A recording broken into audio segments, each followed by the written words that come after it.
Chapter 993. Both of them had given in one after the other, and this was the result they got. If Kong Luoyue had used the soul-concealing needle, he would still have been defeated. Even if Shi Wuchen had won this match, he would not be able to continue today and could no longer compete with the others. Yun Yang was pleased with the result, but he did not say anything or make any comments. He dismissed it with a smile and ordered, "Team 2. In his heart, however, he thought, Shi Wuchen held back first and pressed his sword against the throat in an instant. Victory was already in his grasp. Kong Luoyue actually did not have the chance to use the soul-concealing needle, but Shi Wuchen held back at that crucial moment. It's enough to show their brotherhood and consideration of the bigger picture. Kong Luoyue, on the other hand, gave up the final counterattack resolutely when he had the chance to turn the tables. He would rather lose and let his opponent have a chance to retaliate. It's also a sign of their brotherhood, a sign of righteousness. The two of them are quite good in terms of the overall situation, forming their own ravines. Their brotherhood is even more flawless.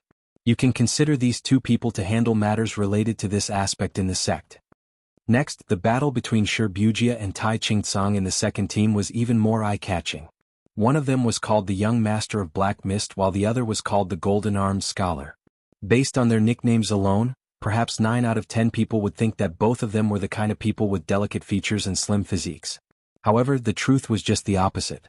Although the two of them had delicate features, their bodies were tall and sturdy. In any case, they were not thin at all.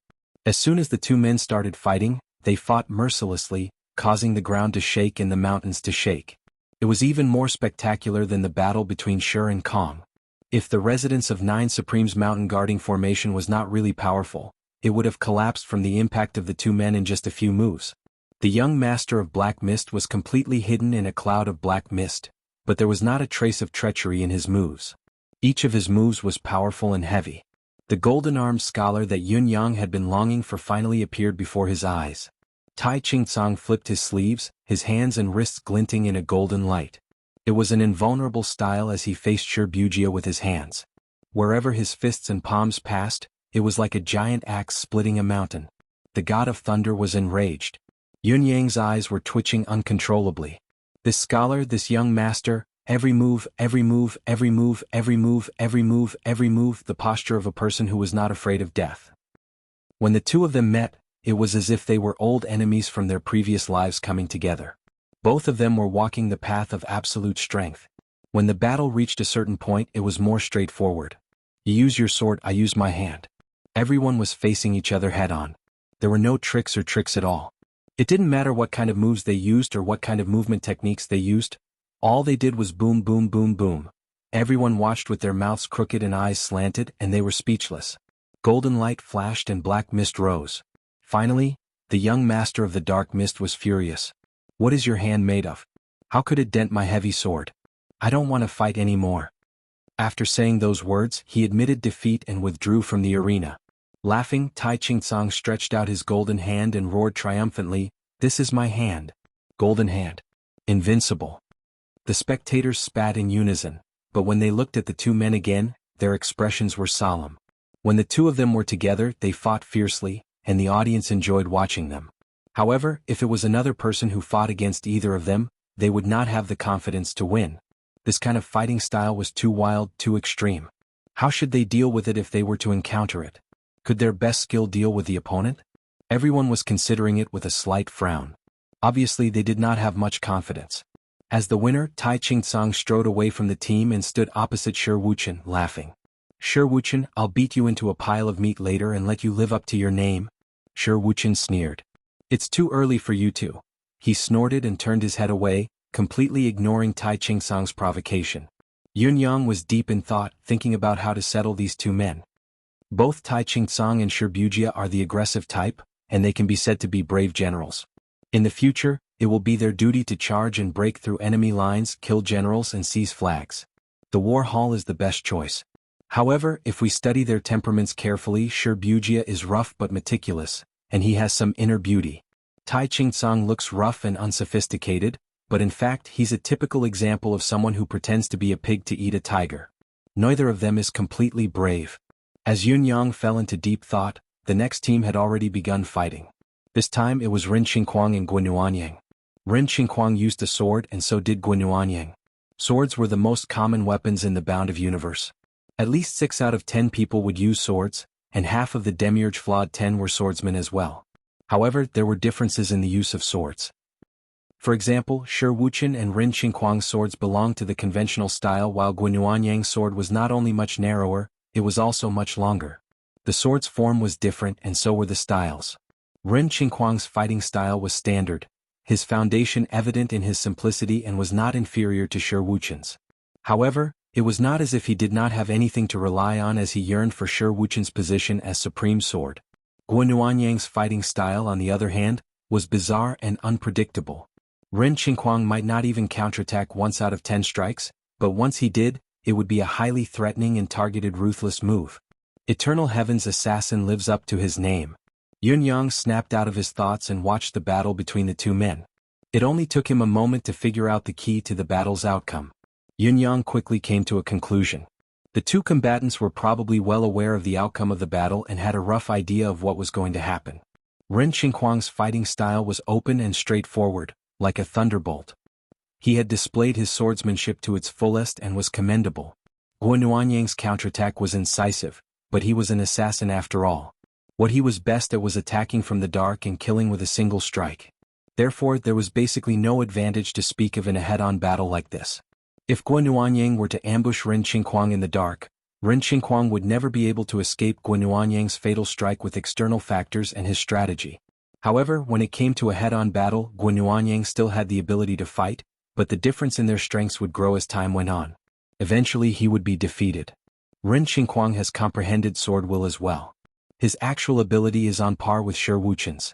As for Guanyuanyang, his position in the Dark Hall should be the most suitable. Yun Yang gradually came to a conclusion. The battle between the two men went on for another 10 minutes before Guanyuanyang jumped out of the ring and asked for his elimination. "I'm not participating in the subsequent battles anymore. I'll withdraw from the 9 Supremes ranking battle directly." Guanyuanyang chuckled humorlessly. "I'll only know how tough you fellows are after fighting with real weapons. I'm an assassin, fighting you guys in broad daylight is just me taking things too hard." Chapter 994. Everyone was stunned by Guanyuanyang's words, awkwardness etched on their faces. No one spoke for a moment, obviously surprised by Guanyuanyang's choice. Just as Guanyuanyang had said, this seemingly fair battle for the 9 Supremes ranking had its inherent drawbacks to Guanyuanyang, who was proficient in assassination. Facing such an awkward situation, Guanyuanyang was not discouraged. Instead he asked, "Boss Yun, can the residents of 9 Supremes set up a branch that specializes in assassination in the future?" Yun Yang chuckled. "I didn't have such a plan initially." Guanyuanyang looked dejected as he said dejectedly, "Then what should I do? Direct combat really isn't my forte." Yun Yang said, "It's true that I didn't plan to set up a branch that specializes in assassination, but the residence of 9 Supremes that I envision has a dark hall under it. Looking at the entire residence of 9 Supremes, there won't be anyone more suitable than you to be the leader of the dark hall." Guanyuanyang sprung up in delight. "This is what I like to do the most. From now on, I'm the leader of the dark hall. No one is allowed to snatch it from me." The group was stunned again before they guffawed, sweeping away the awkward atmosphere. "Whoever snatched it from you would be a fool." The next match was between Lan Ruojuan and Wu Minghuan. Lan Ruojuan was known as the Yellow Robe of Frost Sword, while Wu Minghuan was known as the Purple Robe of Golden Needles. After watching the previous 3 matches, Yun Yang was looking forward to the duo's performance. He wanted to know if they lived up to their nicknames and how amazing they were. Once the battle began, however, everyone was dumbfounded and speechless for a moment. Lan Ruojuan was dressed in his usual yellow robes and had a frost sword as well. It was as if he lived up to his name. However, the moment the battle began, he tossed the frost sword away like a hidden weapon and replaced it with long yellow needles. He even held 2 slightly thicker needles in his hands. His movements were elusive, advancing and retreating in an unpredictable manner. Wu Minghuan, on the other hand, was dressed in a purple robe. He had unleashed a torrential rain of golden needles right from the start, as if he lived up to his name. However, after the rain of needles, he flipped his wrist, and a long sword appeared in his hand. He had become one with the sword, and the level of his swordsmanship was not inferior to Shi Wuchen or Ren Qingquang. Subconsciously, Yun Yang covered his eyes. He could not bear to watch. Between the two of you, who is using a sword and who is using a needle? Wasn't he supposed to live up to his name? He clearly needed to change his clothes to truly match his nickname. Okay. The battle ended with Wu Minghuan winning by a narrow margin. Lan Ruojuan snorted and went to wait for the next battle. The 4 victors so far were Shi Wuchen, Wu Minghuan, Ren Qingquang and Tai Qingsong. 3 of them were sword cultivators. Just in time, the last 2 members of the group entered the arena. The vicious physician Ping Xiaoyi and the star soul swordsman Luo Dajiang. Ping Xiaoyi was skinny and small, looking like a monkey. Luo Dajiang, on the other hand, was tall and broad, almost as tall as Dong Qitian. The moment both of them entered the arena, they stood opposite each other, causing another round of laughter. Dong Qitian grinned. It's like a monkey show in the middle of a busy market. Luo Dajiang was holding a saber in his hand. The saber was slightly taller than Ping Xiaoyi when it was planted on the ground. With a helpless expression he said, "Xiaoyi, just admit defeat. I really can't muster up the energy to fight with you." Ping Xiaoyi squinted and said, "It's your problem if you can't muster up the energy, but I'm full of energy when I fight with you." Luo Dajiang sighed and drew his saber. The moment the saber rubbed against the scabbard, a dragon's roar and tiger's roar could be heard. The saber was unsheathed, gleaming with a cold gleam. Even Dong Qitian could not help but be moved at this moment. Luo Dajiang stood there innocently, but he gave off a subtle feeling that he was connected to heaven, earth, saber and man. His entire being was like a towering mountain made entirely of saber, connected to heaven and earth. Endless saber intent spread out from his feet, extending endlessly. The saber descended slowly, pointing forward. An indomitable, domineering aura swept out. For a moment, the sand and dust on the ground flew, covering the entire arena. Faced with such an aura, Ping Xiaoyi subconsciously took a step back. One could not help but feel a sense of indomitable cowardice the moment they came into contact with such a powerful aura. How could Ping Xiaoyi not know this? With a loud cry, he straightened his body, straightening his already scrawny frame. With a casual wave of his hand, a sword quietly appeared in his hand. The blade vibrated slightly, emitting a buzzing sound. Ping Xiaoyi did not draw his sword immediately. He raised his empty left hand, and a gust of greenish-black mist spread out. He chuckled and said, "Dajiang, if I don't seize the opportunity with poison today, I'm afraid we don't even have to fight. However, if I use poison, your chances of winning are slim. It'll be difficult for you to defeat me." Luo Dajiang's eyes were half-lidded as he said faintly, "Really?" He reached into his robe with his right hand and took out a white pill that emitted a rich fragrance. He popped it into his mouth and grinned, saying, "Bring it on." Ping Xiaoyi was stunned when he saw this. He was dumbfounded and speechless. He was stunned again before he jumped up as if someone had hit him on the butt. He shrieked, You. Luo Dajiang. You're shameless, you're despicable, you're a complete and utter hooligan." Luo Dajiang snorted. "How am I a hooligan?" Ping Xiaoyi jumped up and down in exasperation. You dare say you're not a hooligan? If you're not a hooligan, why did you take the 10,000 dispelling pill when you fought me? Where did you get the 10,000 dispelling pill? From above, a crisp voice said smugly, "I gave it to you. What about it?" Everyone looked toward the source of the voice and saw Jiang Luoluo standing gracefully on a high spot, her face filled with glee and satisfaction. Ping Xiaoyi was dejected as he murmured, Aren't you ganging up to bully me? How can you do this?" Luo Dajiang let out a long howl and pressed on with his victory. Isn't anticipating the enemy's moves and using a targeted strategy a must in battle? You can only blame yourself for not being able to find a wife until now. My wife gave it to me, so of course it belongs to my family. Are you coming or not? Come up and fight. Ping Xiaoyi stomped his foot and said, "What's there to fight? You've used the all-dispelling pill, so normal poisons won't work on you. Those strange and vicious poisons can't really be used on you either, so what's the point of fighting? Am I just asking for a one-sided beating?" The people above were already holding their stomachs and panting with laughter as they watched. The all-dispelling pill, as its name suggested, was said to be able to cure 10,000 types of poisons. It was one of the strange and precious medicines in the bound of universe. Once consumed, one would be immune to all poisons for 3 years.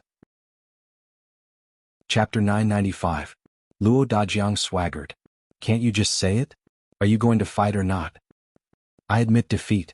Ping Xiaoyi sheathed his sword in an extremely aggrieved manner and murmured, "Just you wait, you two. See if I don't overdose you on the night of your wedding night." "Who asked you two to scheme against me?" Jiang Luoluo blushed and said, "Ping Xiaoyi, I'm not afraid of you. If you dare to poison me, I'll dare to drink it." "Your threat has scared me." From now on, as long as you like a girl, I will do my best to destroy you. In the future, I will badmouth you in front of all the sisters-in-law and sisters-in-law in the residence of 9 Supremes and make you a bachelor for the rest of your life. Even if that girl is really blind, I'll pester her to badmouth you every day. We're in the residence of 9 Supremes anyway, I know all your dark history. If I don't do it, I'm not Jiang Luoluo. Do you think I dare or can't do it? Ping Xiaoyi was dumbfounded. He cried out, "Spare me, big sister. I was just saying. I'll be frank, I'm taking it seriously anyway." Jiang Luoluo raised her head. Ping Xiaoyi howled miserably, "Is there still justice in this world? This. Luo Dajiang, why don't you control your wife? You're bullying me together." Luo Dajiang was unperturbed. "We're not married yet. She'll only be my wife after we're married. She's just a confidant now. Why should I control her? Besides, I'll do it just because you ask me to. Who do you think you are? How dare you?" Ping Xiaoyi was utterly speechless, utterly disheartened. When you two work together to trick someone, you're husband and wife, a couple. But when someone comes to settle the score with you, you're separated and become confidants, each doing his own thing. I've seen something like this. Ping Xiaoyi bowed and begged for mercy, but Jiang Luoluo ignored him. Ping Xiaoyi was drenched in sweat from anxiety, looking flustered and fearful. As the first family member of the residence of 9 Supremes, Jiang Luoluo's influence was not to be underestimated. If she was determined to sabotage Ping Xiaoyi, it would be difficult for him to find a wife. "Boss?" Ping Xiaoyi looked at Yun Yang pleadingly. "How? You can't play like this. This is related to my marriage and the inheritance of my ancestors." Yun Yang held back his laughter and said with a straight face, "Ping Xiaoyi, what are your intentions? You actually want me to offend a woman? Haven't you heard that it's better to offend a supreme being than to offend a woman? You actually want to frame me. You really have ulterior motives and are harboring evil intentions." Ping Xiaoyi was at a loss. "Then what should we do?" "What should we do? Hurry up and beg for mercy? You can find a wife when your sister-in-law forgives you. Don't think about it for now. If your reputation is ruined and it gets out, you'll be ruined." Yun Yang's expression was solemn while the rest of the crowd was gloating. Ping Xiaoyi chased after Jiang Luoluo to apologize, but Jiang Luoluo ignored him. Ping Xiaoyi was so anxious that he bowed and groveled. In the end, he made some unknown conditions and Jiang Luoluo seemed to finally relent. When Ping Xiaoyi returned, the first match of the second round of the 9 Supremes ranking had already ended. Shi Wuchen vs. Wu Minghuan, a dominating victory. Although Shi Wuchen, Ren Xingquang, and Wu Minghuan were known for their swordsmanship, there was still a difference in their strengths. Shi Wuchen was a level higher than Wu Minghuan after all, so it was not too surprising that he won.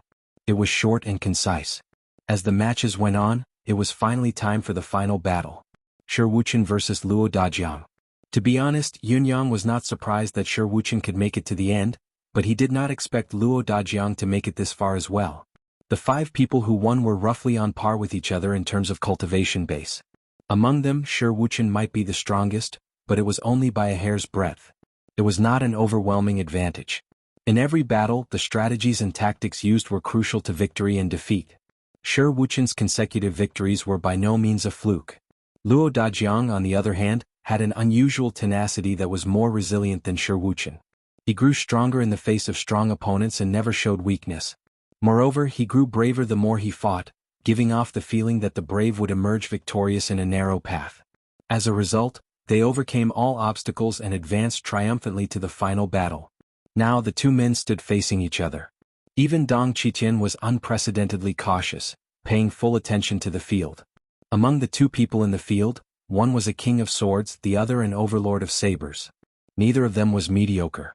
The outcome of this battle would surely be earth-shattering and earth-shattering.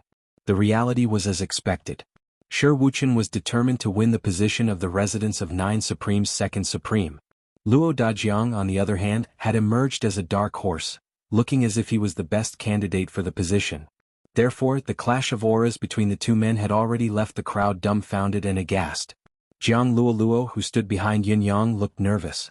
Her pretty eyes watched the field without blinking, her 2 tiny fists clenched tightly as she muttered, "You must win. You must win." Yun Yang was amused and teased her. Shi Wuchen's cultivation base is second to none among the Demiurge Flawed 10.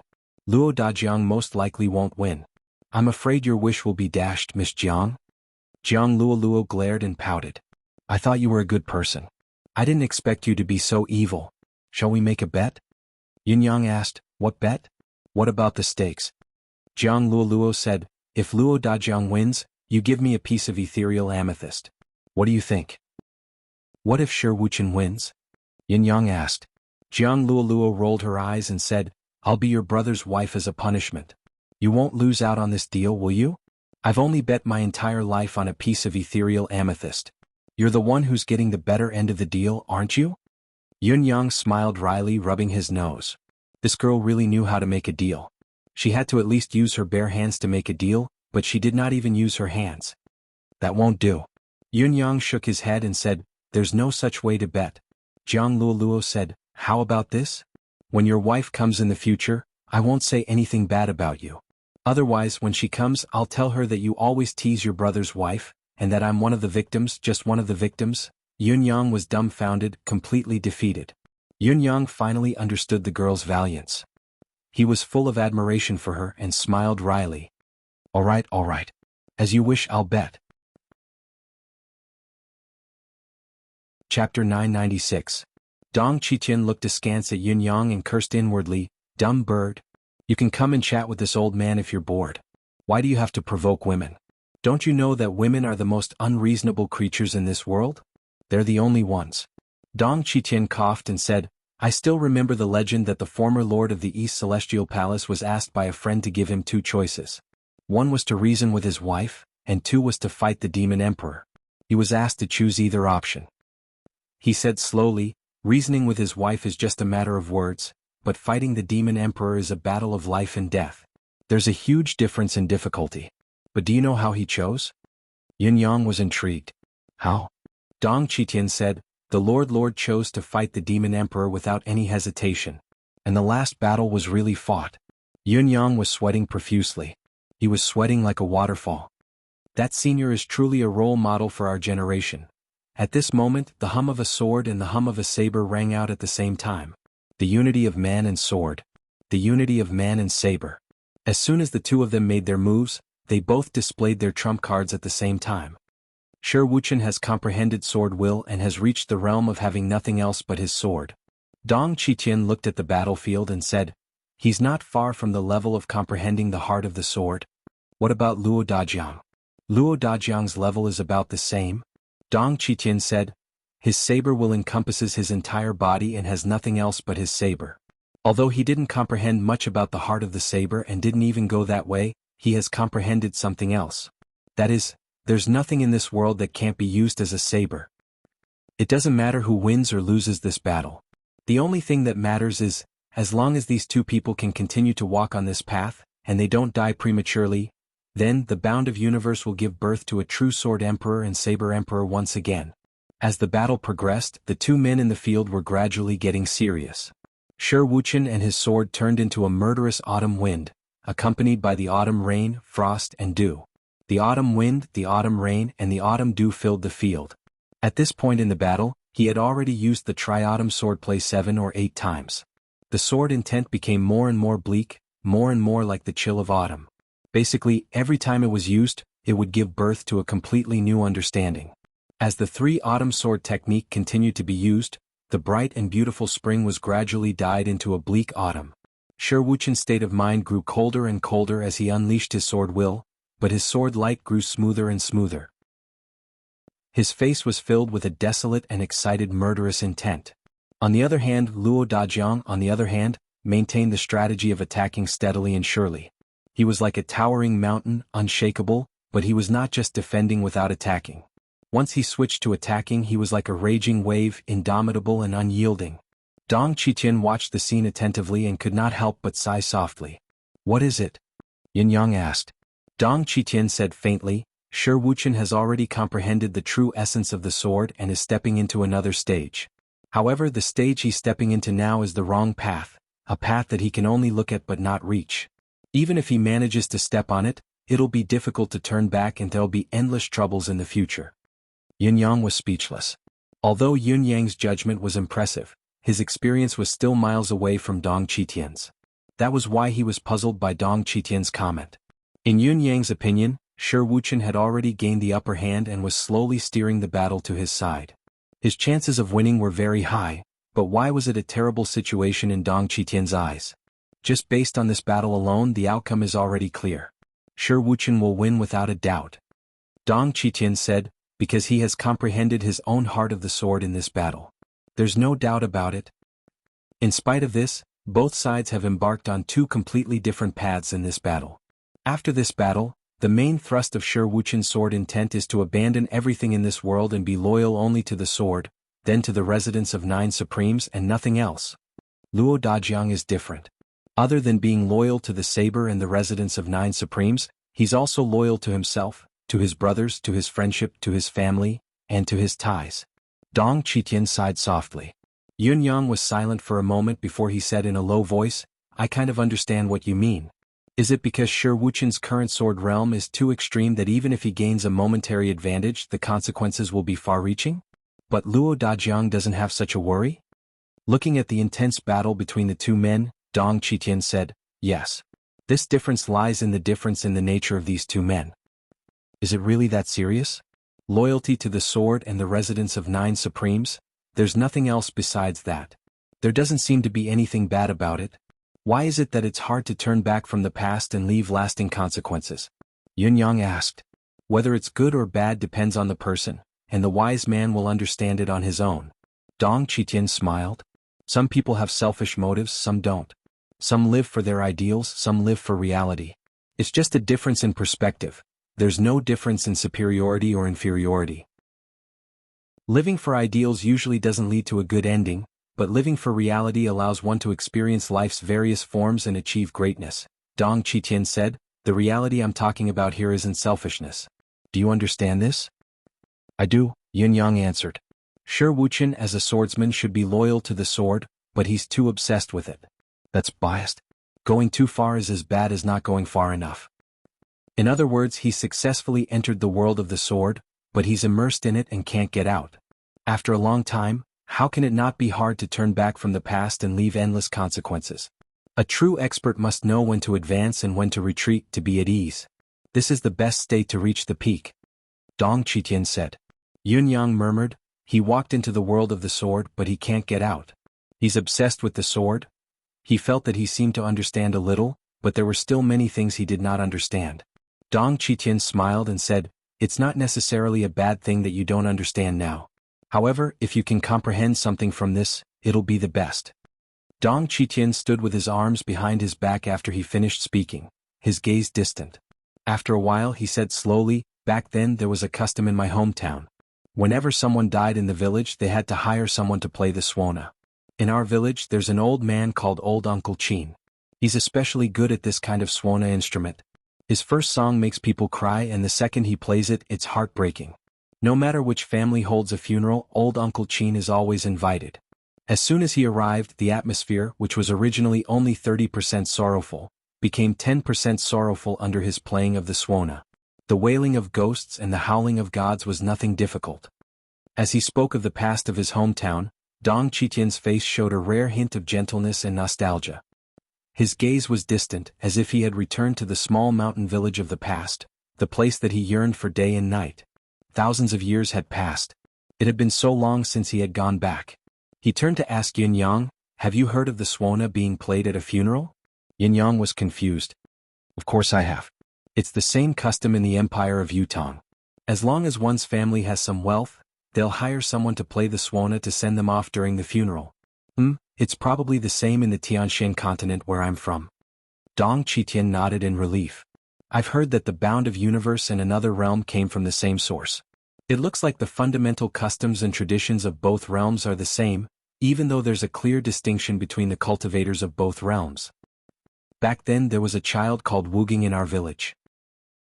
Both his parents had passed away, and he grew up eating food from other families. Old Father Qin was lonely all his life, still a bachelor in his old age. Seeing that Wuging was pitiful, he took him in. Wuging grew up gradually, but he didn't have any skills when he was in his teens, so he decided to learn how to play the suona from Old Father Qin for a living. Yun Yang was baffled by Dong Qitian's sudden storytelling. Old Father Qin? Wuging? Suona? Funeral? What was this all about? How could these stories have anything to do with the intense battle before them and the obsession with the sword realm? However, old Father Qin was unwilling to let Wuging learn the Suona from him. He kept saying, "Child, it's not that I don't want to teach you, but once you enter my line of work, it'll be hard for you to turn back. I'm afraid that I'll ruin your life." However, Wuging didn't understand old Father Qin's words at all. Learning this skill didn't just mean that he'd gain a skill, he'd be respected by everyone in the surrounding villages. They'd invite him whenever they needed him, and he'd be treated as a distinguished guest. Why would he ruin my life? I'd have food to eat, drinks to drink, and I could earn money too. How could that not be good? However, old Father Qin refused to teach him. It was not until he grew old and could no longer play the Suona that Wuging still didn't have a skill. He begged him again and again, saying, "You're getting on in years, you might not be able to play the Suona anymore. I still don't know anything, and when you leave I can only be a beggar. Are you still unwilling to teach me? Are you going to watch me die of hunger and cold?" It wasn't just Wuging. A few elders in the village also came to persuade him. Old Father Qin sighed and said, "Since that's the case, I'll teach you. However, there's one thing I have to make clear. Don't hate me in the future." Wuging's face was full of joy and he agreed repeatedly. Hence, old Father Qin began to teach Wuging how to play the Suona. Wuging had some talent in the Suona, and he'd been by old Father Qin's side for a long time. He was influenced by what he saw and heard, and his foundation was very good. He quickly got the hang of it and the rhythm he played was perfect. However, it didn't have that sorrowful and desolate feeling. Hence, every time old Father Qin went to a funeral, he would bring him along so that he could personally experience the sorrowful and desolate feeling of the funeral Suona. Old Father Qin said that when playing the funeral Suona, you definitely couldn't play it in a festive manner. Funerals had to have their own style and rhythm. If you couldn't play it, even if you learned how to play it, no one would invite you. Wu Gung firmly remembered old Papa Qin's words and wholeheartedly followed old Papa Qin to learn how to play the Suona. After a few years, everyone said that Wu Gung's Suona playing was becoming more and more like old Papa Qin. Everyone fought to invite him. That year, when old Father Qin passed away, Wu Gung played the Suona the entire night. From then on, whenever there was a funeral, everyone would invite Wu Gung to send them off. Wu Gung would play the Suona in this kind of atmosphere. The more he played, the more desolate it became. The more he played, the sadder his mood became. The more he played, the sadder his mood became. In the end, Wu Gung didn't find a wife, and he didn't have any children even when he was old. When he was old, he finally understood what old Father Qin meant when he said that it would ruin his life. Funerals were sorrowful, parting, despair, desolation, and misery. The Suona player had to have the same mood to play the Suona. Only then could he truly match the family's mood. Only with this kind of skill would people often invite him. However, if he maintained such a mood for a long time, how could he find a wife and take care of his children? He wouldn't even have that thought anymore. He would only feel that life was boring, filled with sorrow. Therefore, before Wu Gung died, he buried the Suona that had accompanied him his entire life into the ground. In his later years, there were many young people who wanted to learn from him, promising to take care of him when he was old, but he never accepted a single disciple throughout his entire life. After that, the elders in the village who had heard old Father Qin play the Suona at Wu Gung's funeral said that ever since old Father Qin and Wu Gung died, the people in the village no longer felt like they were dead. Dong Qitian finished his story in a desolate tone and said, "Do you understand now? Shi Wuqian's sword has gone into the cold." Yun Yang exhaled softly and said, "I understand now. Everything comes back to its origin, and no matter how it changes, it remains the same. Cultivating the way of the sword is the same as the way of the Suona. If one doesn't put his heart and soul into it, it'll be difficult to learn it well, and achieve nothing. However, once he puts his heart and soul into it, he won't be able to control himself. He can enter but can't exit, and he might be controlled and trapped by his own cultivation, losing himself." "That's what you mean, right?" Dong Qitian said, "That's right. Everything comes back to its origin and the source is the same." In other words, Shi Wuqian is now on the path of being obsessed with the sword and being controlled by the sword. He's not controlling the sword now, but the sword is controlling him. "Is that what you mean?" Yun Yang asked. Dong Qitian sighed and said, "That's right. Shi Wuqian is now in the upper realm of the sword, where there's nothing else but the sword. He no longer cared about anything in the world, and even himself was no exception. The only fortunate thing is that he hasn't gone too far on this path. There's still affection in his heart, and there's still the residence of 9 Supremes. There's still a chance for him to turn back." Yun Yang turned his head and looked at the ongoing battle. His gaze was fixed on Shi Wuchen, who was gradually gaining the upper hand, and he did not say a word. Dong Qitian continued, if there comes a day when he doesn't even care about these, then he'll truly be a slave to the sword. Once he's devoured by his inner demon, he'll sink into hell with no turning back. Once the cold penetrates his heart, there'll be no turning back. This isn't an exaggeration. When that time comes, any expert can only kill him at most, but it'll be impossible to pull him back. Because he'll only be another Wu Gong. Dong Qitian looked at Yun Yang meaningfully. I've read this story before and suddenly remembered it. Then I thought of Lu Xiaofeng's friend, Shimen Chuexue, the peerless swordsman who was merciless after his battle with Yi Guqing. Chapter 997. A long howl of the sword could be heard, like a dragon's roar in the sky. Everyone could clearly sense the scent of victory from the sword's howl. However, the bleakness of autumn seemed to be even more pronounced. In the arena, Luo Dajiang staggered 7 steps back, his face pale. There was a gash on his left chest that extended all the way to his lower right abdomen. Fortunately, it only tore his clothes and did not really hurt his flesh. It was obvious that Shi Wuchen had shown mercy. The battle was intense but not dangerous. I've lost? Luo Dajiang straightened up, his face full of admiration. Shi Wuchen, your sword has reached the level of heart and sword as one. I accept my defeat wholeheartedly. The second supreme of the 9 supremes, supreme sword, is well deserved. I accept my defeat wholeheartedly. A smile appeared on Shi Wuchen's face. You flatter me. I've only touched the threshold, but your current level has surprised me as well, Dajiang. I don't even have much strength left to stand. If the last strike didn't work, it would have been my turn to admit defeat. As he spoke, Shi Wuchen's body swayed, looking like he could barely stand. It was not an act. His head, face and body were drenched in sweat. It was only after the battle was over that he started sweating. His face was pale and his eyes were almost out of focus. Be it Shi Wuchen or Luo Dajiang, they had given it their all in this battle. The remaining 8 members of the Demiurge Flawed 10 who were watching from the sidelines looked solemn. It was obvious that no one doubted Shi Wuchen's victory at all. The second supreme of the residence of 9 supremes and the title of Supreme Sword were well deserved. They were well deserved. Both Shi Wuchen and Luo Dajiang were panting heavily. A puddle of water could be seen under their feet. Yun Yang looked at Shi Wuchen's heartfelt smile despite his exhaustion and said thoughtfully, I don't think it's that serious. Since there are signs, we can't ignore it, Dong Qitian said. Yun Yang smiled faintly and said, we just have to nip it in the bud. None of the brothers of the residence of 9 supremes would be led astray. With so many brothers by his side, if we still allow him to continue making mistakes after discovering the signs, then it would be our dereliction of duty, our fault, and not his fault. Dong Qitian was stunned when he heard that, remaining silent for a while. Although he did not speak, Yun Yang's words had stirred up a tsunami in his heart. He silently asked himself, is this the so-called brotherhood? Yun Yang announced loudly, now the first place of the 9 supremes ranking battle has been decided, and it's Shi Wuchen. From now on, the triatom swordsman Shi Wuchen would be the second supreme of the residence of 9 supremes, supreme sword. Does anyone here have any objections? The Demiurge Flawed 10, excluding Shi Wuchen, sighed in unison and said, Shi Wuchen's a lucky bastard to be the second venerable. What can we do? Itua has finally lived up to his name. Shi Wuchen was furious. Whoever dares to call me Itua again, I'll punish you according to the sect rules. Yun Yang chuckled and fanned the flames. Brothers, Itua doesn't seem to be in a good state right now. I'll make it clear here that he'll be the official second brother tomorrow. Be careful everyone. Tomorrow would be the day. Not today. All 9 of them were quick-witted people. They understood what Yun Yang meant instantly and flew up in unison, charging over like a swarm of bees. Amidst the howling, they instantly pinned Shi Wuchen to the bottom. Shi Wuchen was already exhausted after going through a huge battle. How could he resist such a group of ferocious fellows?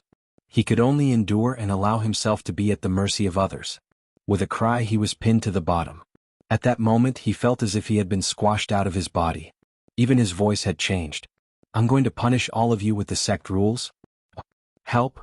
He turned his head with difficulty to seek help from the bottom, only to see Yun Yang leaping up excitedly to the top and sitting down. Yeah. Shi Wuchen rolled his eyes miserably. It was as if the last breath in his chest and abdomen had been squeezed out as well. Other than one of his legs twitching outside, he could no longer move the rest of his body. Ha ha, the 10 of them guffawed in unison. Tua will definitely seek revenge now that he's the second brother? Who's afraid of him? We have a boss. You're right. Sai Tua is the second brother. This Tua is the second brother Tua. This, ha. F asterisk CK Ping Xiaoyi, you're really a talent. What eloquence and thought. The battle to determine the position of Supreme in the Residence of Nine Supremes had finally come to an end. The Residence of Nine Supremes leader, Supreme Cloud Yin Yang. Second Supreme Sword Shi Wuchen. Third Supreme Saber Luo Dajiang. Fourth Supreme War Tai Ching Tsang. Fifth Supreme Madness Ren Qingquang. Sixth Supreme Dream Wu Minghuan. Seventh Supreme Lan Ruojuan. Eighth Supreme Shi Bujia. Ninth Supreme Moon Kong Luoyue. Supreme Lord Deific Remnant, Guanuanyang. Supreme Lord Earthly K Ping Xiaoyi. Chief Majordomo Chen Duo. Chief Instructor Dong Qitian. At this point, the Residence of Nine Supremes high-level forces were completed. The Nine Supremes took their respective positions while the two Supreme Lords under the position of Supreme performed their respective duties. Supreme Sword, Supreme Saber, Supreme War, Supreme Stone, and Supreme Madness belonged to the combat department. When the sect was in a battle, these Supreme Lord subordinates would take the lead in every battle. Supreme Lan was in charge of gathering intelligence, Supreme Dream was in charge of judging rewards and punishments, while Supreme Moon was in charge of managing the sect and communicating with the Majordomo. As for Tiancan and Earthly K, they were in charge of the sect's affairs that could not be dealt with openly. Once Tiancan and Earthly K made a move, there would be Tiancan and Earthly K. Among the Demiurge Flawed 10 taking the position of Supreme, Shi Bujia was probably the one who suffered the most. His ability was on par with Tai Ching Tsang and was not inferior to Luo Dajiang, but after the battle with Tai Ching Tsang, he had gone too far and was not strong enough, allowing Lan Ruojuan to take advantage of the situation. As for Shi Bujia, he was naturally a little unhappy. However, he let go of the matter after a few jokes. Just like what Yun Yang had said before the battle, luck played a part in the arrangement of battles and luck was an important part of a cultivator's overall ability. Furthermore, there would be no harm if there was no comparison. Although he was only one of the 8 Supremes, he was still one of the 9 Supremes. There was still Kong Luoyue, Guanuanyang and Ping Xiaoyi below him. Looking at Guanuanyang and Ping Xiaoyi who were not selected for the 9 Supremes, they did not take it to heart at all. They looked cheerful and content. What else did he have to regret? Dong Qitian could only scoff at Yin Yang's assignment. It was too general, too perfunctory, too broad, it was child's play. He had never seen anyone manage a sect like this. Chapter 998. Although Dong Qitian had grown to like the atmosphere of the Residence of Nine Supremes as time went by, and Yun Yang had taken the initiative to terminate the contract early, Dong Qitian might not have been willing to leave the Residence of Nine Supremes. The affairs of the world were like a game of chess, unpredictable and unfathomable. However, Yun Yang had directly and forcefully decided on his position as the chief instructor. Dong Qitian was still displeased. How can I be ranked below all of you? Dong Qitian felt the need to argue with Yun Yang. I'm leaving. I'll leave once I'm done. However, he did not manage to say it out loud. Host of the 9 Peaks. Yun Yang ordered and continued. After the host of the 9 Peaks, you must place your hand on the platform in the center and channel your spiritual and deific consciousness into it until the platform glows. Shi Wuchen and the others quickly arrived at their respective peaks and entered the main hall of the main peak. Their faces were filled with incredulity when they saw what they saw. Logically speaking, since the Residence of Nine Supremes was established, no one had ever come to the main halls of the respective peaks. Even if they were not covered in dust, they should not be as spotless as they were now. However, when they looked around, it was clean and tidy, as bright as new. Upon closer inspection, he realized that it really was spotless, clean to the extreme. What was going on? Even if they had cleaned the place thoroughly, it was inevitable that some traces of cleaning would be left behind. How could it be so flawless? In each of the main halls, there was a strangely shaped purple crystal platform in the center, emitting a purple radiance. On the high platform there was a flat plate with a handprint on it. It was obviously the place where Yun Yang had placed his palm on it. The 8 of them placed their hands on it suspiciously, trying their best to channel their deific consciousness and spiritual energy into the imprint like a river flowing backward. They were still thinking, what's this thing used for? The moment they channeled their energy into it, everyone was shocked. When their spiritual energy and deific consciousness had been channeled to a certain extent, everyone could clearly feel that their deific consciousness seemed to have formed some sort of connection with the platform in front of them, it was as if there was an invisible line connecting him to the platform. This feeling was undoubtedly strange, but it was not fake at all.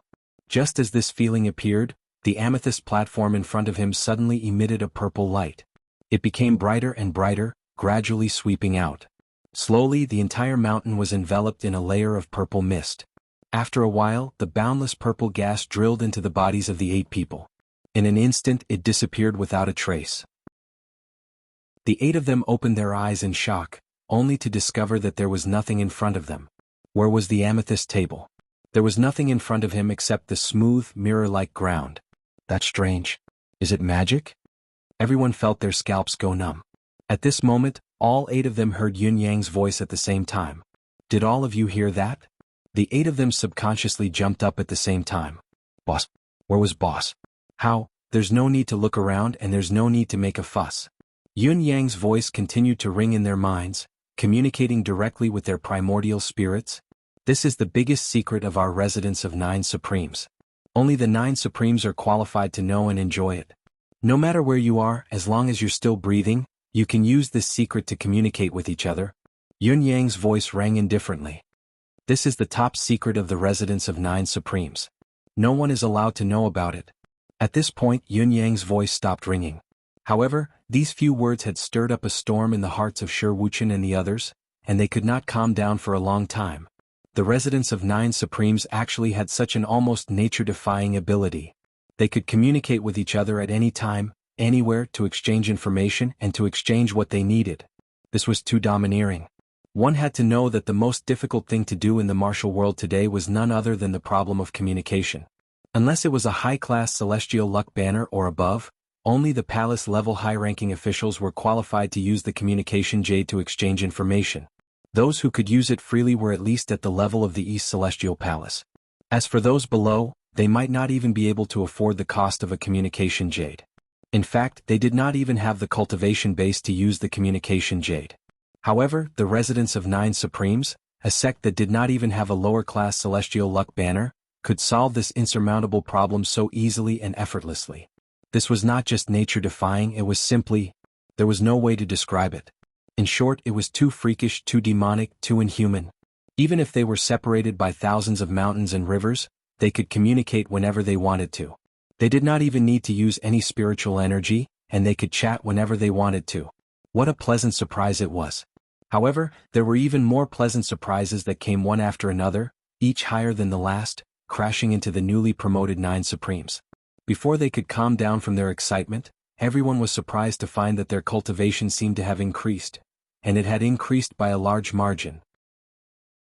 Starting from Shi Wuchen, everyone's cultivation base had basically just broken through to Saint Level 3, but now they had all skyrocketed to the pinnacle of Saint Level 3.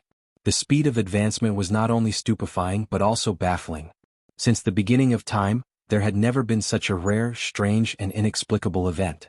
Once one's cultivation base had reached a certain level, one would need to spend a few times more effort and time to advance further in the future. This was especially so for people like Shi Wuchen and the others who had reached Saint Level at such a young age.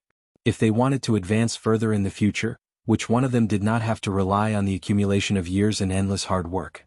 3 to 5 years was already a godly speed. Those below 10 years were geniuses. It was normal for those who had 30 years of accumulation to break through in one day. Who would have thought that the residents of 9 Supremes only needed an hour? Although everyone knew that the sudden increase in their cultivation base was due to the fact that they had just ascended to the position of 9 Supremes and the resonance of their deific consciousness and soul with the mystical amethyst platform, it was a benefit that they had obtained with the help of the boundless amethyst chi. However, the benefit was still a little too shocking. Shi Wuchen tried coughing, imitating the method Yun Yang had taught him. Cough, cough. What followed was a series of dissatisfaction. Itua, are you crazy? What are you coughing for? Yes, why are you coughing? You scared your father. Shut up if there's nothing else. May I ask what orders the newly promoted second brother has for me? There was actually someone who was sensible. It was Kong Luiyue's voice. Bootlicker. Bootlicker. Bootlicker. Kong Luiyue, you shameless bastard. Why didn't your father realize that you're actually this kind of trash? That's right, that's right. You're just a piece of trash who fawns over my smelly feet. Your father is ashamed to be associated with you. Shi Wuchen snorted and said, What are you being so noisy about? I'm talking about serious matters now, not making a fool of myself. You've all heard what boss said just now. I don't want this secret to be known by anyone other than the 9 of us. This is the most realistic issue and we must strictly abide by it. Chapter 999. The remaining 7 people immediately fell silent. Shi Wuchen said, "Boss was embarrassed to make it clear just now. Can't you guys hear it? Keeping it a secret may be hurtful to the other 2 brothers, but if it gets out, it might be even more hurtful. Can't you guys figure this out?" The group sighed in unison after a moment of silence. Shi Wuchen was right. His words were crude but his logic was not. If this were to get out now, it would be extremely hurtful to both Ping Xiaoyi and Guanuanyang. Everyone had this right except for the 2 of them. We can think about how to compensate Xiaoyi and Nuanyang in other aspects. At least, let them catch up to them in terms of cultivation base. At times like this, we have to think more for our brothers. Put yourself in their shoes instead of talking about martial world loyalty blindly. That's not how loyalty works. Shi Wuchen snorted and said in a low voice. The 7 of them were immediately convinced and said in unison, "Second brother is right." Shi Wuchen nodded and said nothing more. Suddenly Yun Yang's voice rang in his ears. "Wuchen." Shi Wuchen hummed in acknowledgement and sensed carefully. "I'm talking to you alone now. The others can't hear me." Yun Yang said, "Don't make a sound. Don't leak the secret." Shi Wuchen nodded, feeling even more surprised. It turned out that the exchange of information could be presented in a more private manner. My knowledge and understanding of the Demiurge Flawed 10 is rather limited. Most of it comes from your introduction. Yun Yang said, "Therefore you'll have to keep an eye on our brother's emotions, moods, friendship and daily interactions from now on.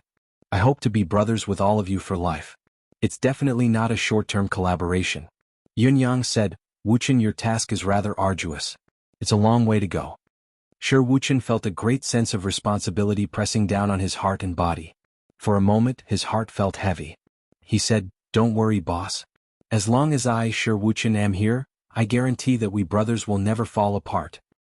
"Then I'm relieved."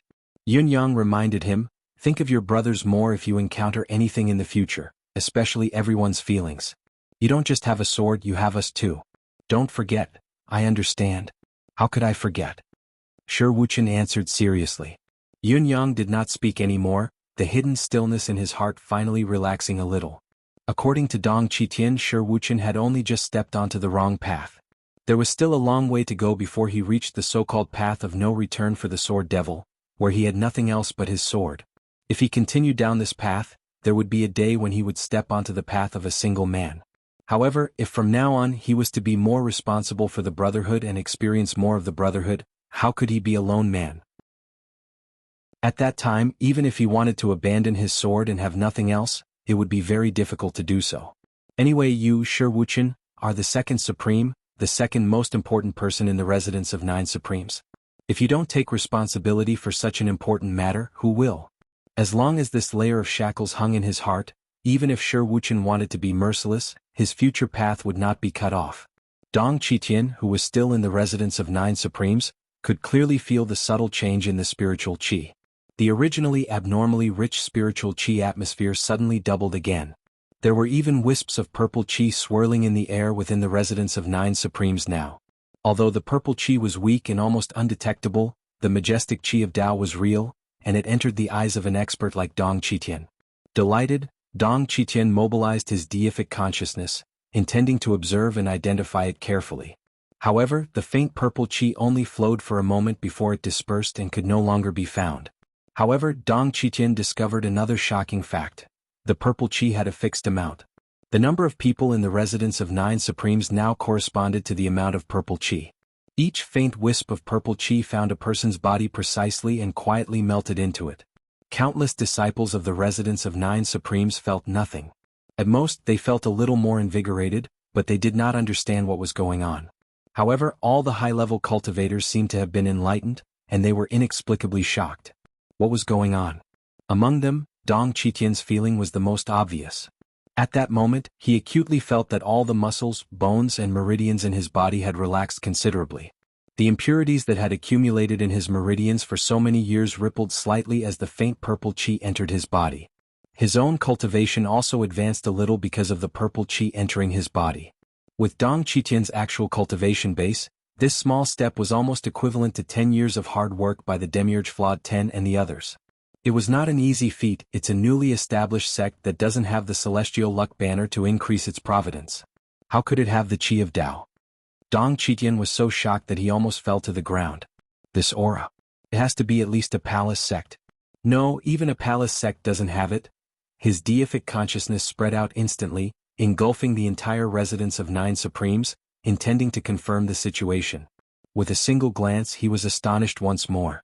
Under his deific consciousness, he could clearly sense that the wisps of Qi of Tao were gradually seeping into the bodies of every child in the residence of 9 Supremes. These children, on the other hand, had a seed of Tao planted in their bodies from now on. Whether they could sprout and take root in the future depended on the individual's luck, but the seed was already there. This alone was enough to put them at the forefront of all the disciples in the world. How could the seed of Tao be obtained so easily?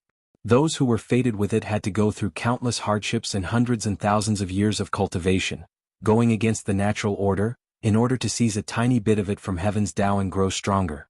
Only then could they talk about becoming a pinnacle powerhouse. Perhaps, it could be said that even if you had the seed of Tao, you might not necessarily become an unparalleled powerhouse. However, if you did not have the seed of Tao, you would never become a pinnacle powerhouse. It was that absolute. However, the disciples of the residence of 9 Supremes had obtained it so easily. While Dong Qitian was still in shock, the Qi of Tao swiftly integrated and disappeared, and he could no longer feel it. In spite of this, the waves of shock in Dong Qitian's heart grew more and more uncontrollable. He could not help asking himself, I've been imprisoned for 4,000 years, only to witness the birth of such a sect when I'm released. Is this God's will or man's will? Is it hardship? Or is it fate? Since the beginning of time, when has such a sect ever appeared? Thousands of disciples with the seed of Tao. What a heaven-defying sect this is. Is it a stroke of luck that I'm able to stand in such a sect, or is it fate? Chapter 1000. On the other side. Heaven's Sword and Earth Saber had not stepped out of the house for many days, focusing on recuperating their bodies. After all, this was Yun Yang's residence of 9 Supremes, and they were not his people. If they knew too much, they would feel awkward and uncomfortable. In spite of this, during the period of recuperation in the residence of 9 Supremes, Li Yisin's frail body that was on the brink of death had actually stabilized successfully. Most of this was due to Song Changgong's winless day and night infusion of energy regardless of the cost, but the geographical advantage of the residence of 9 Supremes was also crucial. Li Yisin's current condition was showing signs of improvement, and this was definitely not the result of Song Changgong's infusion of energy. Although it was only a sign, it was still a good sign. Both elders were delighted. No matter how open-minded Li Yisin sounded, no one was willing to die if they could live. Today, on the day that the 9 Supremes had returned, both of them unexpectedly felt the presence of the force of Tao. It had even burrowed into their bodies uncontrollably. Li Yisin's withered body suddenly trembled when the Qi of Tao entered it. He opened his eyes at once and asked, "Big brother, do you feel it?" It had been a long time since his eyes glowed. When he opened them now, there was a glimmer of light. Although it was just a flash, it was truly a flash of divine light. Li Yisin heaved a soft sigh of relief and said in a low voice, "Big brother, with today's opportunity, you don't need to inject mystical Qi into me for at least half a year." Song Changgong was even more shocked as he cried out involuntarily, What's going on?" Li Yisin smiled faintly and said peacefully, "Big brother, it's already a great fortune that we could be here at the right time and enjoy the occasion.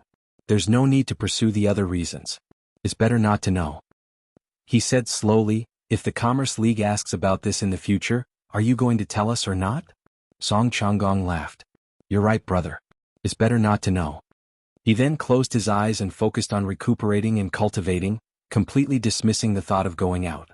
As the leader of the residence of 9 Supremes, Yun Yang was keenly aware that the 9 peaks were connected, the earth veins were converging, and the mountain guarding formation was undergoing further changes. As the density of the spiritual Qi grew denser, the shadow of the celestial luck banner was summoned from his body. Yun Yang wrote the residence of 9 Supremes on the illusory shadow seriously. Then it was Supreme Lord Yun Yang, the 8 Supreme Lords of the 8 Peaks, Shi Wuchen Luo Dajiang. He planned to participate in the Celestial Luck Banner contest 5 months and 27 days later. Finally, he filled in the address and the place he belonged to.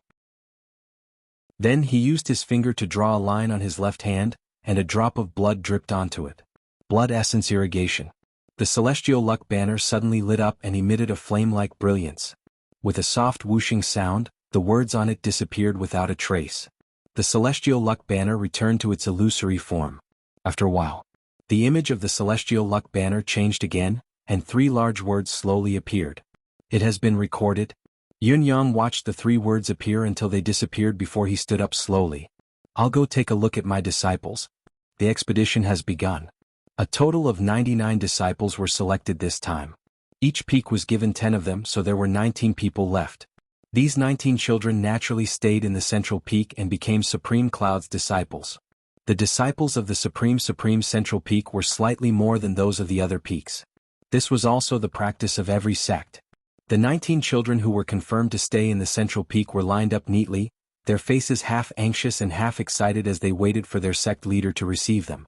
Yun Yang was surprised as he looked around with his illuminating eye. Each of these children was of good quality. It was not an exaggeration to say that they were gifted and blessed by the heavens. However, were these children not a little too young? There were 12 boys and 7 girls among the 19 children. Each of their gazes was bright and focused, their chi flowing in their veins. Although the weather-beaten look of having just escaped from the human medium had not completely disappeared from their faces, they had already begun to transform. In fact, the process of transformation was already halfway done. A few of the little girls' faces were already quite bright and lively, and they looked very playful and adorable. From their appearance, all 19 of them were thin and weak. They were looking up at Yun Yang with gleaming eyes that were filled with longing and hope, as if they were looking at the only God they had ever seen in their lives, looking up to him in awe. Yun Yang only took a glance before turning to leave. He could only feel his temples throbbing in pain. How frustrating. Chen Duo stood at the side with his chest puffed out and his belly bulging out. He moved closer with a face full of eagerness to be rewarded. Boss, I've been extremely meticulous in my selection for you this time. The 19 children in front of me are all the cream of the crop, the cream of the crop. He. Yun Yang was already fuming. Now that he heard Chen Duo's words, he felt even more stifled. He sighed helplessly. Fatty, let me ask you, how old is the oldest among these 19 children? The oldest is only 9 years old. Their meridians and bones are being trained and nurtured. They have a bright future ahead of them. How old is the oldest of the disciples who were sent out?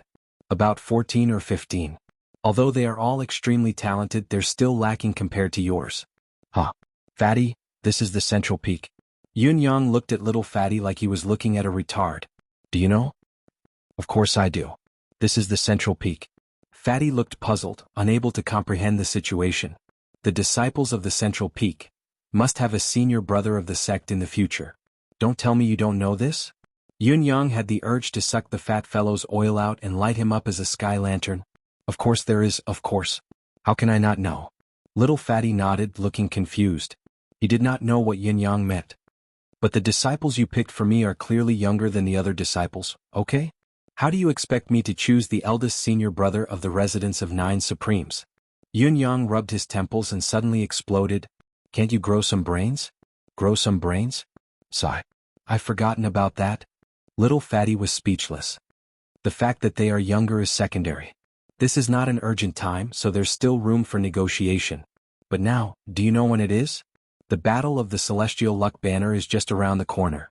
There's less than half a year's time at most, and the disciples of the Central Peak have to fight in the battle. Otherwise, how can they serve as an example? Yun Yang glared at Fatty as if he wanted to devour him. You want me to bring this group of little turnips to fight when the battle starts half a year later?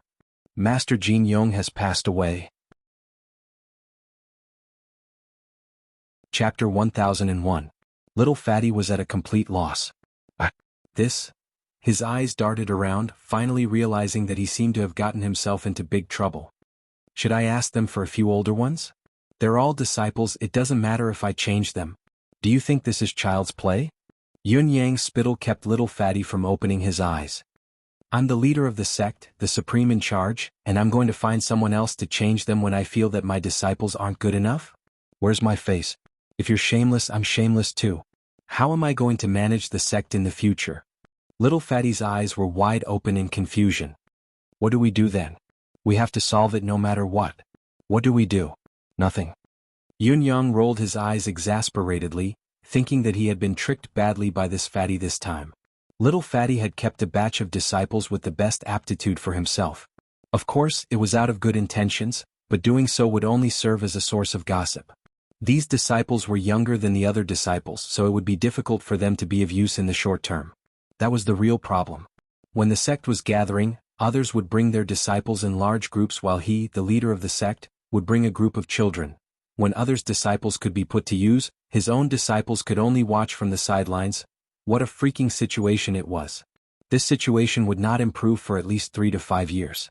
After all, the oldest among his first batch of 19 disciples was only 9 years old. They were all textbook versions of Shota Lolas. Sigh.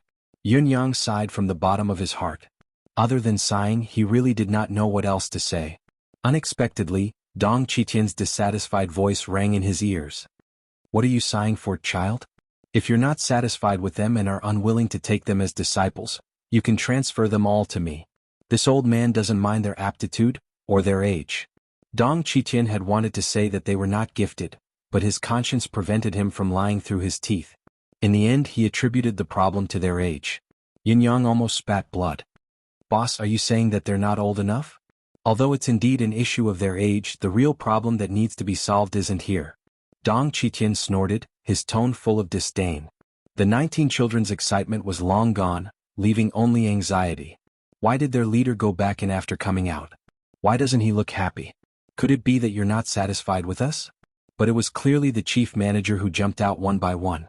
Even if 1 or 2 of us weren't good, could it be that all of us weren't good enough to enter the head venerate's eyes? Just as the little ones were feeling uneasy, they saw their sect leader Shizhuan slowly walk out from inside. He was handsome and dignified, with the bearing of a monarch looking down on the world. The little ones couldn't help but feel respect for him, and their awe was even stronger than before. From now on, all of you are the nominal disciples of the central peak, Yun Yang said faintly. I will teach you the cultivation method in unison, treating all of you equally. The children listened attentively, staring at Yun Yang without blinking. After that, there will be a small competition every 10 days. Following the 9 Supremes' order, I will rank the 19 of you. 2 months later, the top 10 will become this Lord's inner disciples. The rules outside of the contest are even simpler. Yun Yang smiled. I won't urge you to cultivate intentionally. All the progress of cultivation depends on your own will. Yun Yang made it sound simple. In spite of this, the children's expressions grew more and more serious, becoming unprecedentedly serious. Everyone understood the sect leader Shizhuan's meaning clearly. In the residence of 9 Supremes, only the strong would be respected. What was the point of nurturing the weak? Although the sect leader Shizhuan did not say what would happen to the other disciples other than the inner disciples who had been chosen, their subsequent cultivation would definitely not be good. However, the key to this outcome was their own hard work. Without further ado, Yun Yang began to impart the cultivation method to the little ones. According to the Bound of Universe's rules, such basic cultivation methods were basically the same. When there was a need to choose a cultivation method that suited each individual's characteristics, it had to be above the level of heaven mystic. At the very least, it would only be meaningful to nurture the disciples who had reached that level. Not only was it not suitable to impart advanced cultivation methods to the new disciples, it was also easy for the school's unique cultivation method to be leaked. The weaker one's cultivation base was, the easier it was for accidents to happen. Whether it was being robbed by outsiders, eliminated by the school, or a lack of progress in cultivation, it was all possible for the school's cultivation method to be leaked. Therefore, the more advanced cultivation methods would only be imparted to the disciples after they had reached a certain level. However, the situation with the residents of 9 Supremes and Yun Yang was different. Although he was also imparting basic cultivation methods, Yun Yang observed each child carefully for a moment before he picked out several cultivation methods and distributed them to the 19 children. Yun Yang had given a total of 7 cultivation methods to the 19 children. The cultivation methods that the boys and girls cultivated were especially different. Teaching in accordance with the students' aptitude from this stage? Dong Qitian watched Yun Yang's actions from the side.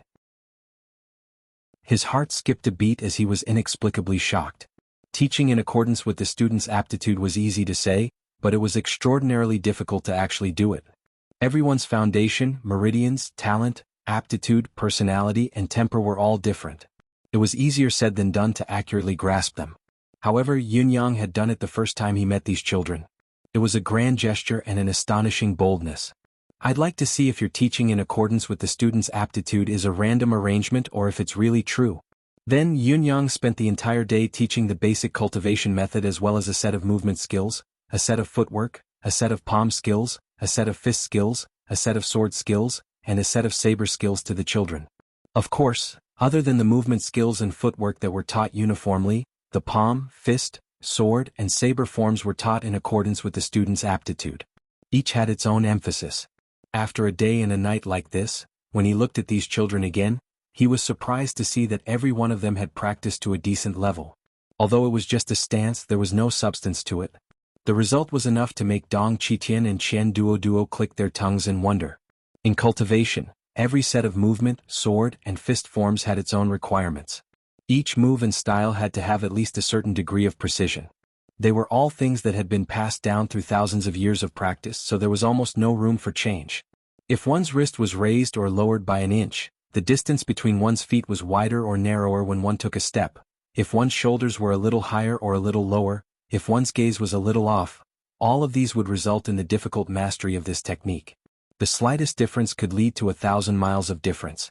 This was the most suitable example here. Therefore, martial arts cultivation required talent first and foremost, a talent that not everyone possessed. Imitation, memory, and physical agility and coordination were the basic requirements. However, to be able to completely memorize the cultivation technique in a single night and even memorize a set of movement technique, a set of footwork technique, a set of palm technique, a set of sword technique, and a set of saber technique at the same time like these little fellows, they were undoubtedly rare peerless geniuses. Even for those top-notch celestial luck banner disciples, there were only a handful of geniuses who had photographic memory. In spite of this, it was only Yunyang's first time teaching disciples, but the 19 children he had taught had all done it without exception.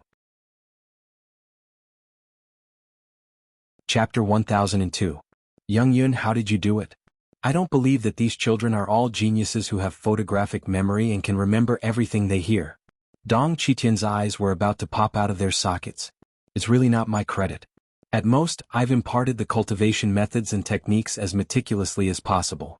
As for how these children can improve so quickly, it's mainly because their previous experiences were too painful and I've given them too much pressure just now. Everyone has focused their full attention on absorbing and imparting, so there's no reason for them not to remember. What Yunyang said seemed reasonable, but he was not telling the truth. The real reason for this miracle was Emmy. Yunyang had asked Emmy to examine each person's potential and choose the most suitable foundational cultivation method. He then taught them saber, sword, and fist skills according to each person's unique traits. This itself was already twice the result with half the effort, not to mention that Emmy had secretly released its mental energy during the teaching process to help the children memorize, allowing them to draw inferences from one instance. However, this was Yunyang's biggest secret, so it was not convenient to tell Dong Qitian. Actually, you could have recorded it in jade slips. Wouldn't it save more time and effort to write it directly into the brain through jade slips? Dong Qitian asked. Saving time and effort often means that the effect can't be maximized. If you really do that, it'll definitely cause a weak foundation and a lack of knowledge. Yunyang said, if that's the case, there's already an innate difference before we've even reached the level of competition. I want to give them the feeling that every step they take forward requires them to exert all their strength to complete it, only then can they achieve something. This way this group of brats will work even harder and never look back. The method of storing jade slips in one's deific consciousness with one's own deific consciousness isn't suitable now. The most suitable method now is to let them use their own efforts to obtain that opportunity, Yunyang said. There's no such thing as reaping without sowing in the residence of 9 supremes, nor will there be any special care. What they want, they must obtain it through their own efforts. Those who don't work hard or don't work hard enough will only fall to the state of being eliminated. Dong Qitian did not speak. Yunyang's method was harsh and extreme, but the disciples who were taught using this method only had one goal in their eyes in the future: to be number one. Furthermore, everyone was fighting for first place. In front of them, behind them, and beside them, there would always be a group of equally arrogant companions who were unwilling to fall behind. In such a competitive atmosphere, it was not an easy thing to not improve. Aren't you worried that they'll kill each other? Dong Qitian asked suddenly, his question hitting the nail on the head. I'm not worried. If this went on, it was inevitable that disciples who killed each other would appear. When that time comes, we can just kill the chicken to warn the monkey. Yunyang said indifferently, raising the rules and restrictions now is far less effective than punishing them at that time. Dong Qitian was silent for a long time. After a long time, Dong Qitian sighed softly. I'd really like to see how the disciples you've taught and the sects you've developed with this method of yours would look like 10 or 100 years later. Would it be brilliant or withered? Yunyang smiled. I want to know too. The 19 children had already entered the training room to cultivate. Each of them was cultivating diligently in the most arduous state. Some were meditating, some were deep in thought with a frown, and some were diligently practicing their movement, footwork, and swordsmanship. The only thing that was consistent was that each of them was giving it their all without holding back. This was something that anyone could see. In less than an hour's time, the floor of the training room was already stained with sweat, and gradually the sweat dripped down in large patches. Yunyang watched for a while longer and turned to leave without a word of comment. His action exerted more pressure on the children. Qian Duo asked from the side, isn't this a little too much? What if there's someone who can't handle the pressure? Yunyang turned to look at him strangely. They'll be eliminated if they can't do it? What's the point of coming if they can't even handle this pressure?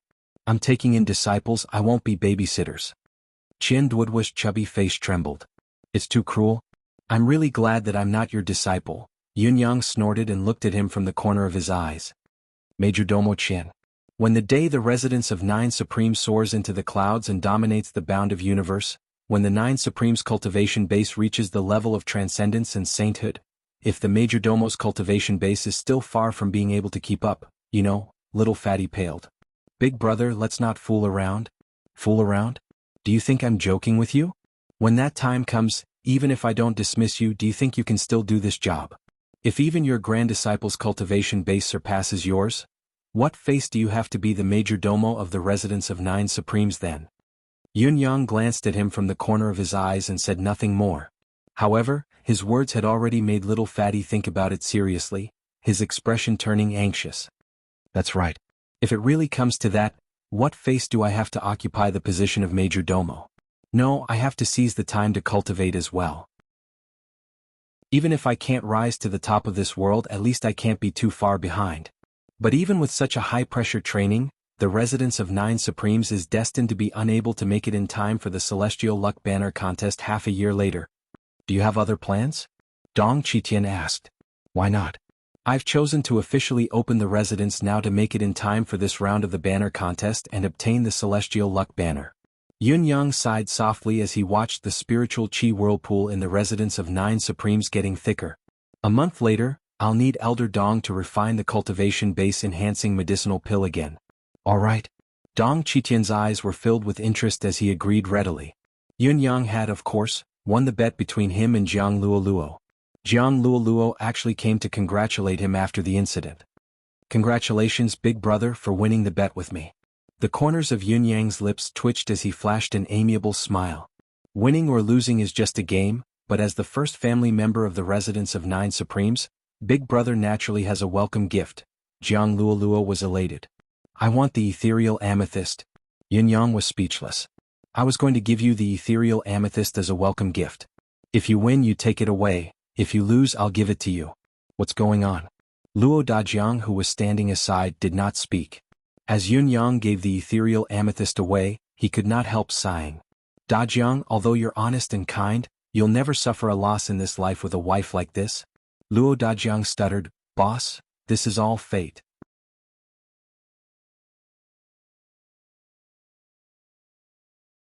Chapter 1003.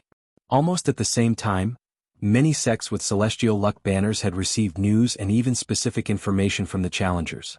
These could be hidden before the battle, but from the moment the challenge was submitted, there was no longer any secret to speak of. Sects with mediocre class and above celestial luck banners were strong and did not receive many challenges, but those with lower class celestial luck banners faced an overwhelming number of enemies. It was especially so for the 3 sects with lower class celestial luck banners that were ranked at the bottom. They were almost in a state of panic at the slightest movement. Kangwu Union, which ranked last, looked like it was facing a formidable enemy. Looking at the long list of challengers, its leader was so worried that his hair had turned white. Why are there so many challenge letters? There are actually more than 100 clans that want to challenge us. And among these 100 clans, who will win in the end? Who will get the final qualification? There are records of these sects before us, so we have a rough understanding of their strength. But what is this residence of 9 Supremes? What is its background? When was it established? Why is there no record of it? Check.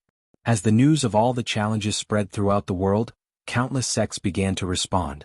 Some prepared, some went out to battle, and some went out to fight. Those with celestial luck banners naturally did not move for the time being, actively preparing for the battle and guarding against an unexpected attack. Those without celestial luck banners, on the other hand, were looking for opponents because those who wanted to challenge a target sect with a celestial luck banner needed to defeat 10 other sects to qualify for the challenge. For this reason, the residence of 9 Supremes, which had been established for the shortest time and seemed to have no foundation, naturally became the weakest target and the best stepping stone to qualify for the challenge. Get rid of this residence of 9 Supremes first. The higher-ups of more than 20 sects made the same decision one after another. Getting rid of the residence of 9 Supremes first could not only increase their qualifications and eliminate an opponent, but they could also train their soldiers and let other sects of similar strength fight first to deplete their strength. It was a good opponent that could kill many birds with one stone. How could they miss this opportunity? Let's go. Who is the hero in all the mountains and rivers? The martial world reigns supreme, the world is king. The celestial luck is in heaven, who can get it? For a time, the countless sects and rivers under the jurisdiction of the Sacred Heart Palace started to boil like a pot of boiling oil. 500 miles away from the Sacred Heart Palace, in front of Mount Fivefold, there was an even more spectacular scene. Mount Fivefold was a unique and famous mountain around the Sacred Heart Palace. The entire mountain was shaped like a pagoda. Apart from the fact that the mountain was unusually huge, there were strict restrictions on each mountain. It was the battlefield of the Celestial Luck Banner battle for hundreds of thousands of years. The first mountain realm of this mountain was only limited to the competition for the Celestial Luck Banner. Those who could go to the second mountain realm were qualified to compete for lower-class Celestial Luck Banners. As for the higher third and fourth mountain realms, they were the battlegrounds for the middle-class and upper-class Celestial Luck Banners, while the fifth mountain realm was the place where the higher-ups of the Sacred Heart Palace ruled, rarely visited by outsiders. When the Sacred Heart Palace officially spread the news of the start of the Celestial Luck Banner battle, it was equivalent to ordering all sects with Celestial Luck Banners to stop all external expeditions. Anyone who wanted to participate in the Celestial Luck Banner battle must travel day and night and arrive at their destination. All the sects with Celestial Luck Banners had to completely close their doors during this period of time, and no disciple was allowed to go out. This restriction was, of course, to prevent sects with Celestial Luck Banners from suppressing or even annihilating their target opponents after they had information about their opponents. There were many restrictions on sects with Celestial Luck Banners in the Celestial Luck Banner battle, but there were no restrictions on itinerant sections. In other words, all restrictions were lifted. The winner was king and the loser was a thief. To obtain the qualification to challenge for the Celestial Luck Banner, one must first struggle out of the bloody martial world. The process was already full of the survival of the fittest, so one could do anything and the restrictions were meaningless. Based on this creed, the residents of 9 Supremes received 13 challenge letters in a day as soon as the Celestial Luck Banner battle began. They were all challenges that they had to fight. However, the problem was that there were bound to be losses in battle. No matter how strong their combat strength was, could they be unscathed in the face of such continuous challenges? Not fighting? They could, but not fighting meant losing the qualification to challenge sects with Celestial Luck Banners in the future. Could they not fight? On the other side, in the territory belonging to the Sacred Soul Palace, a legend had quietly risen and spread like wildfire. An organization called the White Robes Alliance had begun to rise and expand rapidly. Knowing that the war was imminent, Shi Wuchen and the rest naturally focused on teaching their disciples. Even if they did not consider the upcoming Battle of the Celestial Banners, just the training of the disciples between the 9 peaks was already an element of inconspicuous competition. Hence, the 9 peaks were in a frenzy. From the whetstones of the down-and-out martial world to the absolute higher-ups of the residence of 9 Supremes, the Demiurge Flawed 10 were rubbing their palms together with a burning fighting spirit, eager to make contributions and live up to the recognition. In addition, they were also very satisfied with their newly recruited disciples. Although these disciples had a shallow foundation and were almost starting from scratch, not only were these children gifted, but their perseverance and tenacity were also extraordinary.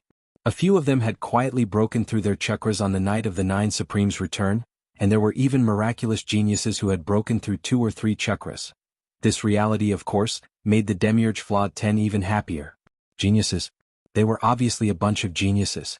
However, no matter how much of a genius they were useless now.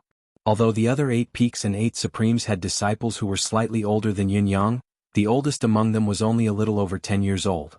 Shi Wuchen and the others felt that they would not be able to pass the test of sending such children to battle. In the Celestial Luck Banner battle, the higher-ups participating in the battle had to at least have the cultivation base of a saint. This was not the standard, but if one did not have the ability to fight when the others had already surpassed this cultivation base, one might as well not even fight. Otherwise, one would only be courting death. This was a battle of raw strength. There was no element of luck to speak of. No matter how lucky one was, in the face of an absolute gap in strength, even if one could be lucky once or twice and be lucky all the time, a slight misfortune would mean death. The battle formations that participated in the battle were the core disciples of various sects, and the disciples who participated in the battle had to have at least the cultivation base of a supremacy, although each of them was only a first-level supremacy. There was almost no one who was higher than 1 level, and they were not even as good as little fatty Chen Duo who had just met Yin Yang. However, the highest cultivation base of the residents of 9 Supremes' disciples was only a heaven mystic.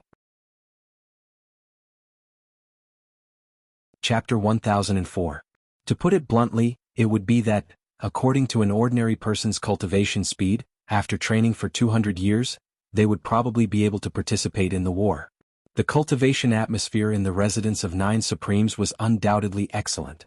The spiritual chi was thick like liquid, and one's cultivation base could be improved with just 1 breath. However, one needed time to improve. Judging from the current situation, they would not be able to make it to the Celestial Luck Banner competition half a year later no matter what. Moreover, before the competition, there was still the qualification outpost for the elimination battle of the martial arts world. The entire residence of 9 Supremes was cultivating diligently, determined to advance. The teachers were meticulously urging, teaching and learning, and the disciples were doing their best to improve themselves. Yet, someone had to come knocking at their door at this time. Outside the mountain gate, a long howl shook the heavens as a warning sign sounded. The challengers' sect had already arrived. Kong Luiyue, bring your disciples and eliminate one of the challenging sects. Shi Wuchen sat in his hall and gave the order, his face expressionless. If he had not experienced it himself, he would not have imagined the unique communication system of the residents of 9 Supremes. After trying it out, he marveled inwardly that the communication in the residence of 9 Supremes was so convenient. He was sitting in his own peak, but the order had already been delivered to Kong Luoyue. There was not even a moment of delay. Awesome. Shi Wuchen had already planned to teach his disciples, but after some thought he added, fight more cruelly and bloodily. A one-sided battle won't train anyone. Kong Luoyue's face contorted when he heard that. *CK. If he had known earlier he would have gone to Tiancan and Deke. As the 9th elder of the residence of 9 Supremes, all the dirty and tiring work would be his, and he would be the frontline officer. Although he had expected it, he did not expect it to come so soon. I haven't even settled down yet, however, there was no other way. This was an order from the sect, and there was no room for negotiation. If the leader did not speak, Shi Wuchen had the final say. This was the authority of the 2nd Supreme. Kong Luoyue led 10 disciples and walked out with a gloomy expression. Let's go, I'll bring you to witness the martial world's killing. This is the first battle since the founding of the residence of 9 Supremes. It's significant and must not be underestimated. Among the 10 disciples, the oldest was only 15 or 16 years old while the youngest was only 7 or 8 years old. They did not show any signs of fear or retreat, instead they followed behind Kong Luoyue excitedly. Finally, could he witness the legendary Jianghu? Outside the door. The leader of the Black Tiger sect was standing in front of the mountain gate with 30 to 40 people from his sect, his face dark. Was the residence of 9 Supremes too arrogant? Generally speaking, as long as you accept this kind of challenge, aren't you going to invite us in? Why? Why hasn't the Great Mountain Guarding Formation been activated to welcome us in? There hasn't even been a greeting. What kind of explanation was that? There were more than 10 groups of people waiting in the forest behind him. When they saw the awkward expressions of the people from Black Tiger sect, they took pleasure in their misfortune. If you wanted to pick it up for a moment, you would fight to be the first one. Are you ashamed now? Let's hope that the residents of Nine Supremes works hard and defeats the Black Tiger sect. Otherwise, we'll have to travel far and wide to find the next one. The leaders of a few sects had already begun to look around at the people from the other sects with malicious intent. These sects were all meritorious services, and also had the qualifications to do so. When the residents of Nine Supremes was dealt with, why not sweep away the dozen or so sects that came knocking on their door in one go? They did not have to sweep all of them. As long as they could gather 10 victories, they could participate in the Celestial Luck Banner contest. This was a golden opportunity. How could they let it go so easily? Kong Luiwei appeared in front of the residents of Nine Supremes with a head full of complaints and a dark face. Once he appeared, he stood with his arms folded and said impatiently, "Who's here to challenge the residents of Nine Supremes? Come forward quickly. I don't have so much time to waste on you." The leader of the Black Tiger sect took a step forward and said loudly, "I'm Guchang Tian, the leader of the Black Tiger sect. Who are you? What is your position in the residence of Nine Supremes? You must know that I'm the Celestial Luck Banner." Kong Luiwei said with a dark face, "You're the one who came to challenge us. Are you going to fight or not?" "Who are you?" Guchang Tian asked angrily. Kong Luiwei said lazily, "Have you heard of the Demiurge Flawed 10? Guchang Tian was baffled. "I'm Kong Luiwei." Kong Luiwei said, "Serene Soul of Nine Springs, one of the Demiurge Flawed 10, now the 9th Supreme of the residents of Nine Supremes. Do you understand?" Guchang Tian was getting more and more confused. Kong Luiwei said, "Can you understand human language? Are you going to fight or not?" Guchang Tian was still speechless. His mind was still in a daze. Since when did the Demiurge Flawed 10 become members of the residents of Nine Supremes? Kong Luiwei leaped up and slapped, saying angrily, "It looks like you really can't understand human language. I'll fight if you don't want to." With a loud thud, Guchang Tian's face was covered in blood as he was sent flying by the slap. Guchang Tian's cultivation base was about the same as Kong Luiwei's before his breakthrough, and he was also the leader of the Black Tiger sect, so his foundation was probably stronger than Kong Luiwei's. However, since Kong Luiwei came to the residence of Nine Supremes, Kong Luiwei had advanced by leaps and bounds, surpassing Guchang Tian by leaps and bounds. Moreover, the ambush came amidst the shock and was caught off guard. The palm strike turned into a shriek, but the man had a considerable cultivation base after all. As blood spurted out, he flipped away and shouted with difficulty, "Stop him!" Then, his brain caught on and he bellowed, "So it's the Bound of Universe Whetstone? Go!" Since Guchang Tian was the leader of a sect, he naturally had a considerable amount of experience. Through the palm strike just now, he knew that Kong Luiwei's cultivation base was already above his. However, Kong Luiwei had only brought a handful of people with him, and judging by their looks, they were just a bunch of children with mediocre combat abilities. Guchang Tian's side was strong enough to fight. In spite of this, Kong Luiwei's main purpose this time was to establish his dominance. There was no way he would give Guchang Tian a chance to counterattack. Without another word, the Soul Stinger was already in his hand as he crashed into the crowd of Black Tiger sect disciples. Disciples, watch closely. This is the martial world. The Soul Stinger shot out with a loud thud. One by one, figures fell to the ground, accompanied by blood-curdling screams. Fresh blood gushed out of their wounds. "What rules are you talking about? I'm the rule in front of the residents of Nine Supremes." Kong Luiwei sounded furious. What the Demiurge Flawed 10 hated the most was being called a whetstone. Moreover, this fellow before them had called them the Bound of Universe Whetstone. Am I going to whetstone for everyone in the Bound of Universe for the rest of my life? Whetstone my ass. Your father will torture you to death and destroy the Black Tiger sect today. Kong Luiwei's true cultivation base was indeed above the Black Tiger sect's strongest combat power.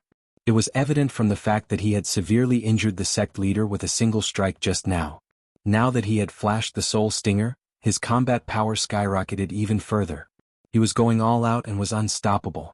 Under Kong Luiwei's merciless attacks, all 36 members of the Black Tiger sect who had come this time were lying in pools of blood in the blink of an eye.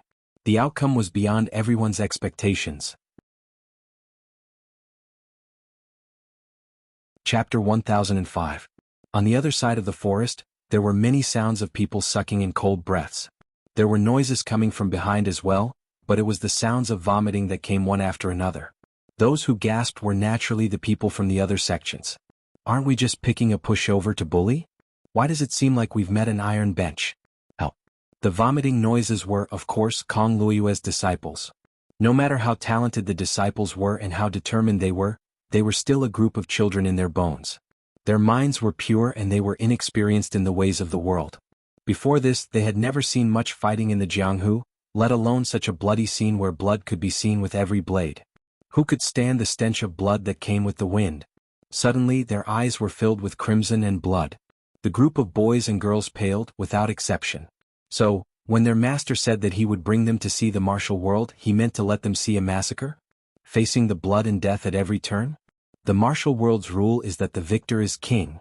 Kong Luiyue's expression was grim, the soul assassin in his hand gleaming as he said faintly, "The Black Tiger sect has come to challenge us and I've killed them all. The martial world's grudge ends here. Disciples, go chop off all their heads." The 10 boys and girls were dumbfounded when they heard him, their gazes dull as they stood rooted to the spot. Chop off the heads of the dead? Was he so cruel and merciless? "I'll count to 10. Whoever can't do it will be banished from the residence of 9 Supremes from today onwards." Kong Luiyue said faintly, 1, 2, 3, 4. He continued counting without pause, not leaving any leeway. The 10 disciples were still dumbfounded, but they had no time to think as a bolt of lightning flashed through their minds. With a howl, they dashed out like a swarm of bees. In the forest, someone said sternly, "The martial world's grudge ends in death. Why do you have to cripple the corpses? Kong Luiyue, don't go overboard."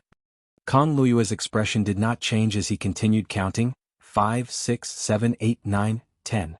"Stop." When Kong Luiyue told them to stop, it was the girl who was the last to leave. She had severed the neck of a Black Tiger sect disciple on the ground and stood up with the head in her hand. Her pretty face was pale and she was trembling all over. However, she held the head tightly in her hand, shaking it against the wind without letting it go. And is pinched tightly. Looking at her pouting little mouth, it seemed like she would burst into tears at any time. Kong Luiyue's hawk-like eyes landed on the girl's face, not saying a word for a long while. Other than the little girl, the other 9 disciples were also holding human heads in their hands. Their faces were pale and their bodies were trembling. Their conditions were not much better than the little girl's. Carrying the head, the little girl trembled all over. Suddenly, she strode over and cried out in a trembling voice, "Master, I didn't exceed 10. Kong Luiyue's face was as cold as steel, unmoved and still silent.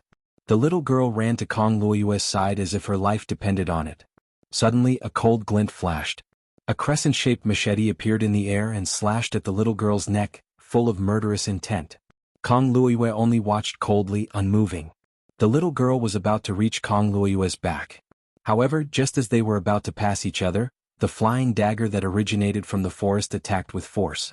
Honestly speaking, although the ambush was unexpected, Kong Luiyue's current cultivation base and ability could have deflected the flying dagger with a single move. However, his face was cold and he did not move, coldly watching the flying dagger fall in front of him. The little girl did not stop running but was about to lose her life to the flying dagger. Kong Luiyue was unmoved. Clang. With a loud clang, a sword blocked the fatal flying dagger at a hair's breadth. What followed was a wail of agony. It was a 13 to 14-year-old youth who had come with the residents of 9 Supremes this time. He took a step forward and blocked the flying dagger with the sword in his hand, saving the little girl's life. Although he had saved the little girl, he was counterattacked by the strong force of the flying dagger. Not only did it shatter the youth's sword, it had also entered his body and devoured his meridians.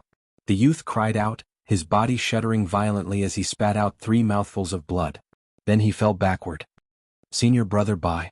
The little girl shuddered, her eyes filled with disbelief as she screamed, tears rolling down her cheeks. It was only when the youth fell that Kong Luiyue reached out and caught him. He looked at the 10 disciples coldly and said faintly, "You can't bear it anymore? Can you bear to watch your brother be killed with a single slash?" The remaining 8 disciples flushed, not only out of shame but also shame. Kong Luiyue's chilling voice rang in everyone's ears. "This is the martial world. If I don't die, the enemy dies. If the enemy doesn't die, I die." Kong Luiyue held the unconscious youth and said faintly, "Retreat." The 9 disciples shuddered again, looking up at Kong Luiyue in disbelief. A few of them cried out hoarsely, "Master?" The enemy had ambushed their own junior sister and caused their senior brother to be gravely injured, his life hanging in the balance. Yet, their master was going to retreat just like that? Kong Luiyue said coldly, "Revenge? It's not your turn yet. Your performance just now was too cowardly and weak. The sect has asked us to return. What happens next doesn't belong to us anymore. Do you feel aggrieved now? What did you do earlier? All of you return with me, or do you want to hear me say it again?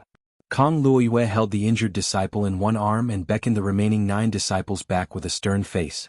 The little girl who returned last was already teary-eyed as she rushed forward. Master, how is senior brother Bai?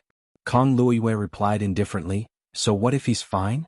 If you had completed your mission earlier, why would you be asking about your senior brother now? Why are you spouting nonsense that doesn't help the situation? He tilted his head to look at the little girl, his voice as cold as ice. If you don't want anything to happen to your senior brother and junior brother, then behead your enemy early. Do you remember that? The little girl was shaken. Yes, master. Go back. Master, we want revenge. Your actions have disqualified you from talking about revenge.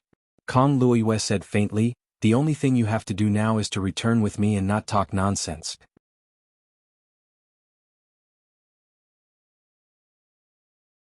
Chapter 1006. Kong Luoyue's 9 disciples' eyes brightened as they pleaded, Master, can you watch senior Uncle Sure avenge my senior brother? Please, Master. Kong Luoyue's expression was steely. Don't all of you understand human language? Don't you know what it means to be unqualified? Revenge isn't your business. You have no right to question what others did or didn't do what you shouldn't do. Go. Don't make me waste another word. Without another word, he forcefully led his 9 disciples away.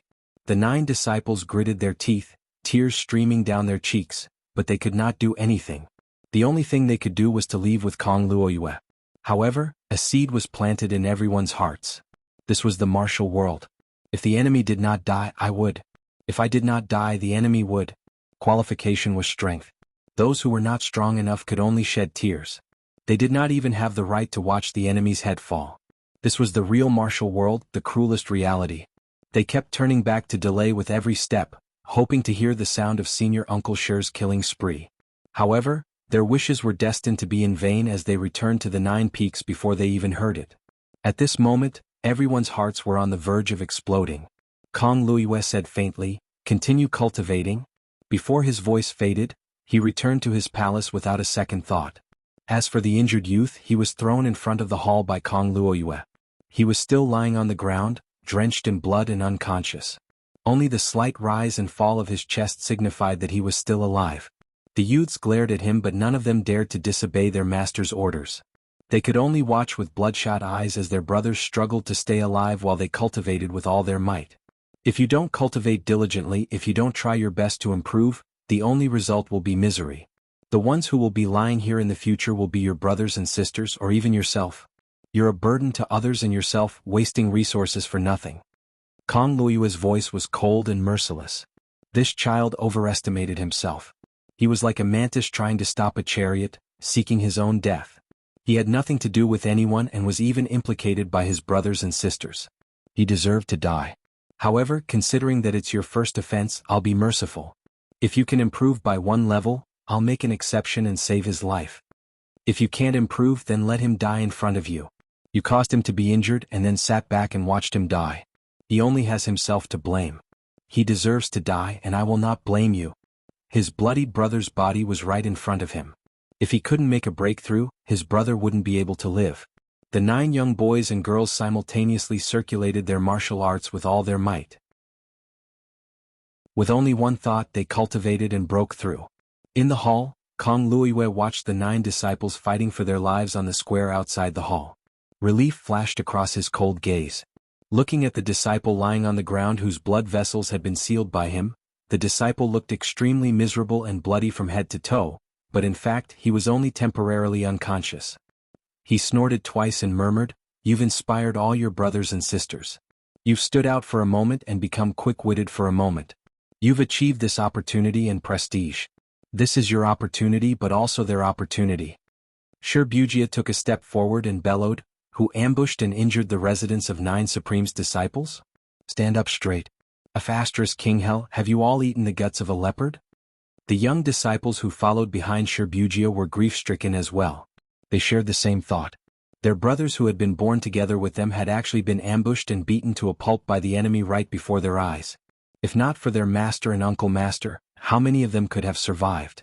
The eyes of the 10 disciples were filled with rage, unable to contain their anger. Shi Bujia's method of education was different from Kong Luoyue's. Kong Luoyue's method was to turn his grief and indignation into strength and bring his men away, allowing the rage to continue to motivate his disciples. Shi Bujia, on the other hand, used Kong Luoyue's method to skip a step, but the effect was the same. On the other side, the Flying Dagger School members who had launched the sneak attack were all indignant. Although the Flying Dagger just now was a sneak attack, the assailant had already assessed the distance and position. Based on the ability Kong Luoyue had displayed earlier, he could have easily blocked the Flying Dagger and saved the little girl, but it was also equivalent to keeping Kong Luoyue here. With the combat power Kong Luoyue had expended in slaughtering the Black Tiger sect, the Flying Dagger School, which was slightly stronger, would naturally have a higher chance of winning if they waited for him to exhaust himself. They could then use this to establish the Flying Dagger School's reputation and even accumulate the number of people they needed to kill. Unexpectedly, Kong Luoyue had left without a care, and now another one had jumped out, using their school as a tool to educate their disciples. This matter was absolutely shameful. Naturally, the Flying Dagger School members could not wait to jump out. Shi Bujia said coldly, "The Black Tiger sect has been completely wiped out. Why isn't it recorded in the Celestial Luck Banner?" With a wave of his hand, the Celestial Luck Banner that represented the residence of 9 Supremes appeared above him. A whirlwind stirred, and a shadow of the Celestial Luck Banner rose from the corpses of the Black Tiger sect members, turning into green smoke and fusing with the residence of 9 Supremes' Celestial Luck Banner. A number appeared on the residence of 9 Supremes' Celestial Luck Banner. 1. It was a sign that a sect had been defeated, simple and brutal. Shi Bujia lifted his head abruptly and stared at the Flying Dagger School disciples before him, grinning savagely. "I'm Shi Bujia of the Demiurge Flawed 10. Without waiting for a reply, he drew his sword and charged forward. "Time is of the essence. Who has the interest to dawdle with you guys?" It was more important to kill these fellows as soon as possible. For a moment, blood splattered everywhere, filling the sky with crimson. The combined ability of the Flying Dagger School was only slightly stronger than that of the Black Tiger sect. Otherwise, there was no need for them to ambush Kong Luoyue. They were merely planning to wait for the enemy to tire themselves out, hoping for a fluke that did not have much chance of winning. Now that they were up against Shi Bujia, who was even stronger than Kong Luoyue, they were in an even worse position. The Flying Dagger School had always been known for their concealed weapons, and the greatest taboo for a sect that specialized in such weapons was nothing more than close-range combat. Yet, what Shi Bujia was best at was close-range combat. In just a short while, the battle was already one-sided. Watch as I avenge your brothers. But if you don't have the ability in the future, you can only wait for others to avenge you. Begging for external help is the most passive and helpless act of a coward. My disciples will never do that. Walking the martial world and facing life and death head-on is the true martial world. Shi Bujia's voice was as cold as Kong Luoyue's. In spite of this, the disciples did not utter a single word of complaint. Their faces were pale as they stared fixedly at the splattering flesh and blood. "Master is right. This is the martial world." After the battle, the residence of 9 Supremes' Celestial Luck Banner changed to another number. 2. Chapter 1007. Starting with Kong Luoyue's poor performance, the Supremes of the residence of 9 Supremes stepped out one after another.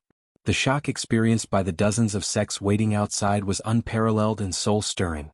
The residence of 9 Supremes was a newly established sect, and its registered master was a country bumpkin who had just ascended to the bound of universe.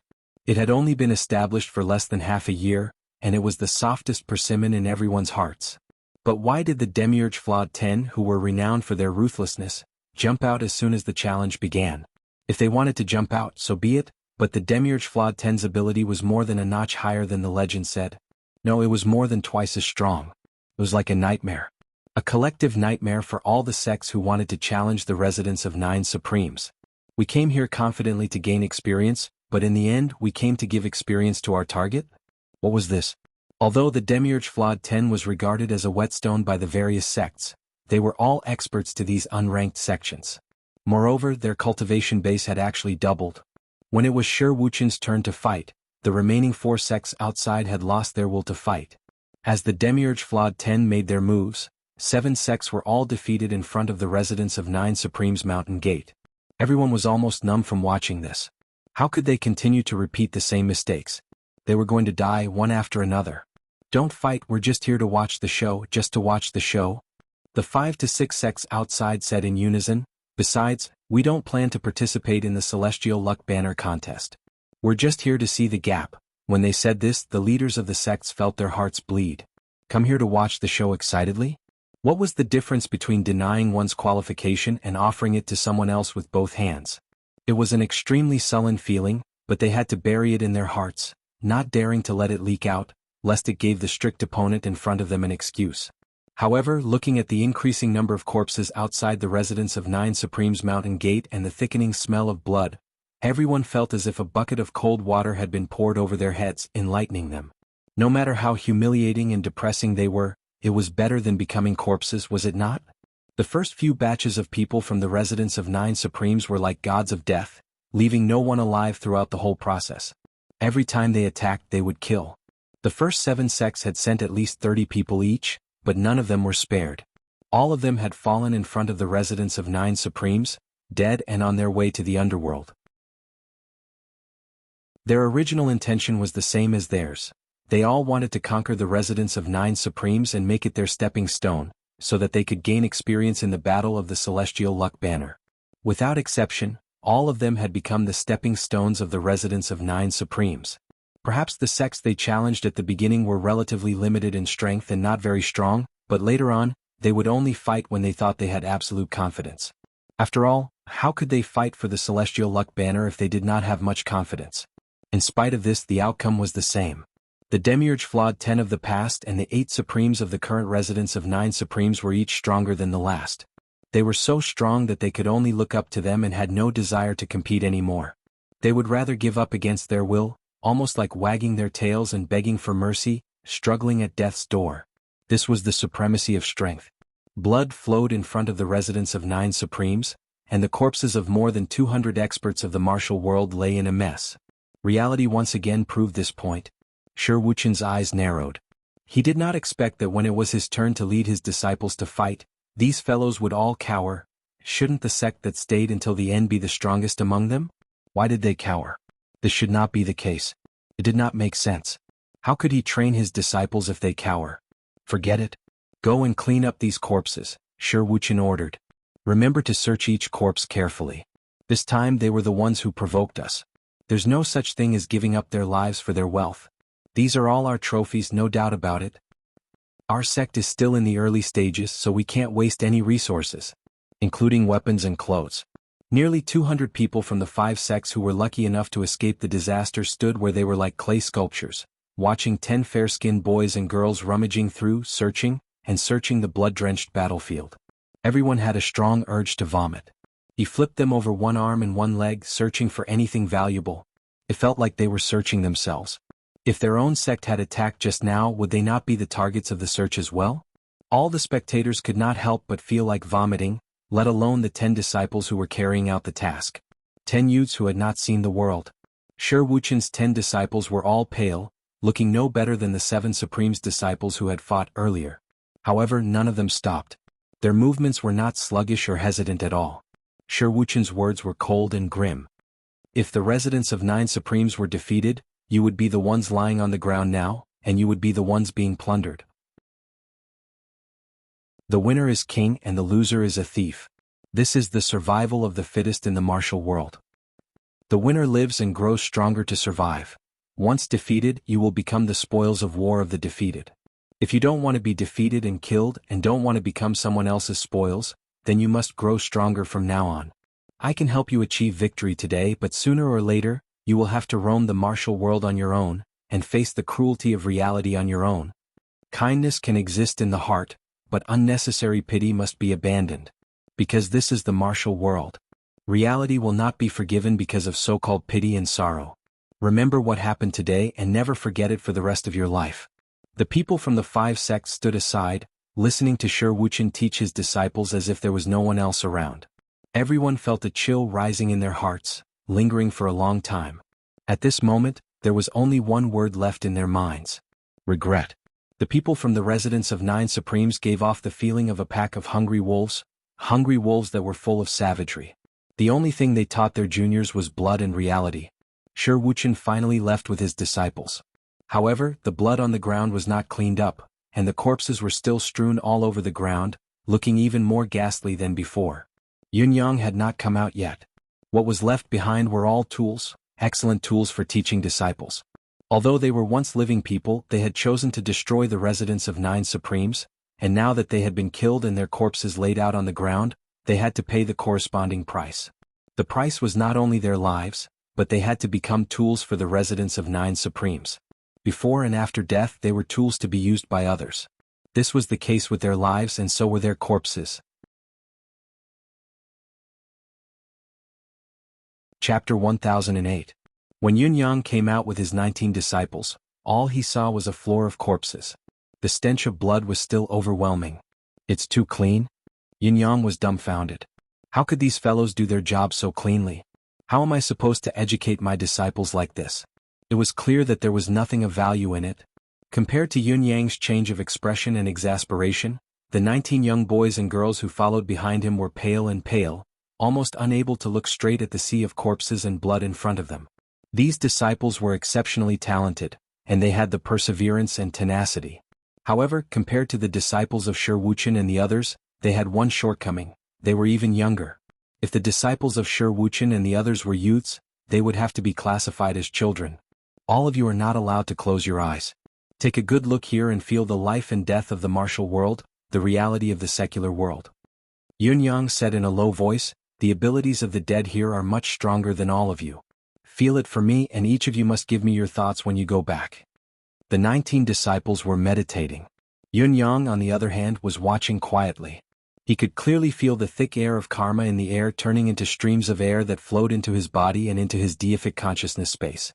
Emi spread its branches and leaves, absorbing the karmic chi without leaving anything behind. It was overjoyed as it absorbed the karmic chi. The air of karma produced by 218 people is more than the 3,000 and 30,000 people who died in Tianshan continent. It's the total annihilation of high-level cultivators indeed. Yunyang felt all this and realized something. It's almost the same as the air of karma produced by killing people. Does this mean that the air of karma produced by the people of the residence of 9 Supremes after I've established it can be fully reflected back to me? With this discovery, Yunyang could not help but feel invigorated. The only flaw was that the disciples of Shi Wuchen and the others had scared the hell out of them, so there were no more schools that challenged them. Yunyang's plan to train his disciples could no longer be carried out. However, Yunyang's disappointment only lasted for a night before it disappeared. This was because new challengers were popping up like mushrooms after the rain. The strength of the sects in the bounded universe was also divided into different levels. While there was a world of difference between the sects with and without the Celestial Luck Banner, there was also a huge gap in strength between the sects without the Celestial Luck Banner. However, many sects thought too highly of themselves, thinking that they were very capable, but their true strength was just SOSO, such as the Black Tiger sect and the Flying Dagger sect. The newly established residence of 9 Supremes, on the other hand, was a juicy piece of meat for the sects that intended to compete for the Celestial Luck Banner.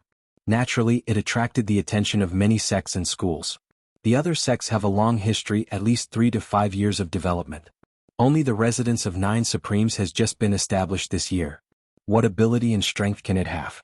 It's just right for me. The number of people and qualifications needed to compete for the Celestial Luck Banner was not small, so naturally, it was better to have as few losses as possible. The target was also suitable for sects that had been established for a short period of time and did not seem to have much strength. Everyone had come with the same thought in mind, but it was a pity that they were sending themselves to their deaths. It had only been 2 days, but the residence of 9 Supremes had already defeated and slaughtered more than 10 sections. In this period of time, each of the 9 Supremes had shown up once, while Ping Xiaoyi and Guanuanyang had attacked once. Well, the so-called collaboration between Ping Xiaoyi and Guanuanyang was actually just Ping Xiaoyi attacking once. 3 to 4 sects were attacked indiscriminately, falling outside the residence of 9 Supremes Mountain Gate. The residence of 9 Supremes remained standing. It was not an intention to stop the attacking sects, but those who came to challenge the residence of 9 Supremes realized that there was an additional luck character on the Celestial Luck Banner. The character meant that the residents of 9 Supremes had already defeated 10 sects and obtained the qualification for the first round of the Celestial Luck Banner. There was no longer a need for them to make up the numbers. In other words, the residents of 9 Supremes did not have to care about the challenging sects anymore. Even if a certain sect were to pick a fight with the residents of 9 Supremes or even defeat it, they would still not be qualified. Faced with such a situation, countless people who came in high spirits left dispiritedly. All of them were perplexed. The residents of 9 Supremes had just been established, so how could it have already gathered the quota to defeat 10 sects? Could it be that the residents of 9 Supremes had a powerful background and patron that had targeted many sects at once? Otherwise, how could it have gathered the quota so quickly? It was not until 3 days later that there was definite news. The residents of 9 Supremes who had obtained the qualification for the first round of the Celestial Luck Banner contest had defeated the Black Tiger sect, the Flying Dagger School, the Five Peaks Mountain, and the Divine Wind sect, and had advanced by annihilating all of them. For a time, the residents of 9 Supremes' names spread like wildfire. It shook the Sacred Heart Palace's territory. Countless people were shocked. Was the residents of 9 Supremes not a little too intimidating? It was a newly established sect, but how could it be so formidable? There were also many sects that scoffed. It's one thing to be qualified, but it's not the same for their actual combat strength. Look at what the residents of 9 Supremes has defeated. They're just a lucky guy who will be eliminated in the first round of the Celestial Luck Banner competition. No matter how shocked or disdainful they were, it had become a fact that the residents of 9 Supremes could not be challenged. The sects that intended to challenge the residents of 9 Supremes began to search for new targets. After achieving 10 victories, the residents of 9 Supremes had obtained a rare buffer before the battle. Dong Qitian focused on refining pills while Yun Yang began to cleanse his disciples' marrows once again. The advancement of the residents of 9 Supreme strength was right in front of them. The mental state of the 99 disciples had improved tremendously. Compared to before, it was completely different. The sharp murderous intent was taking shape. In other words, the current residents of 9 Supremes' disciples might not be as strong as their peers in other sects, but they had already surpassed them in terms of valiance. It was a kind of sharp edge. It was then that the General Commerce League's people arrived impatiently again. This time, Lang Fantian brought a dozen people with him, hurrying over like a shooting star. Brother Yun, it's half a month's time. Lang Fantian's impatience was obvious. Yun Yang, on the other hand, looked troubled. But I haven't gathered everything here. Can't I wait a little longer? His expression was filled with reluctance. There was even a hint of helplessness. I've gone out to run some errands these few days. The season has changed. My wife said she has no more clothes, so I accompanied her to Shanghai to buy a few. I didn't drink, I really didn't. I just got home. As Singles' Day is coming, I didn't say it because I was afraid that everyone would say I'm abusing the dog. There was a saying that went, the husband earns the money and the wife spends it. Not a single cent of the family's funds were used for this shopping trip. The personal savings that I've accumulated from my salary of a few thousand yuan every month over the years were all gone.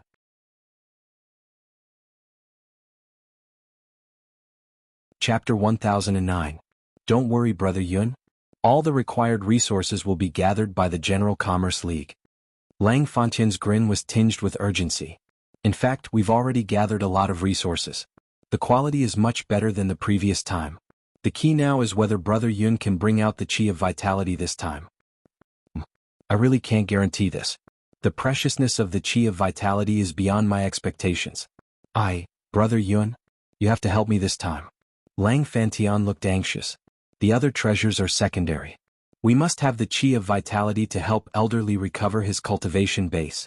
The General Commerce League's future depends on this. It won't come again if we lose it. Why is it so serious? Yin Yang was baffled.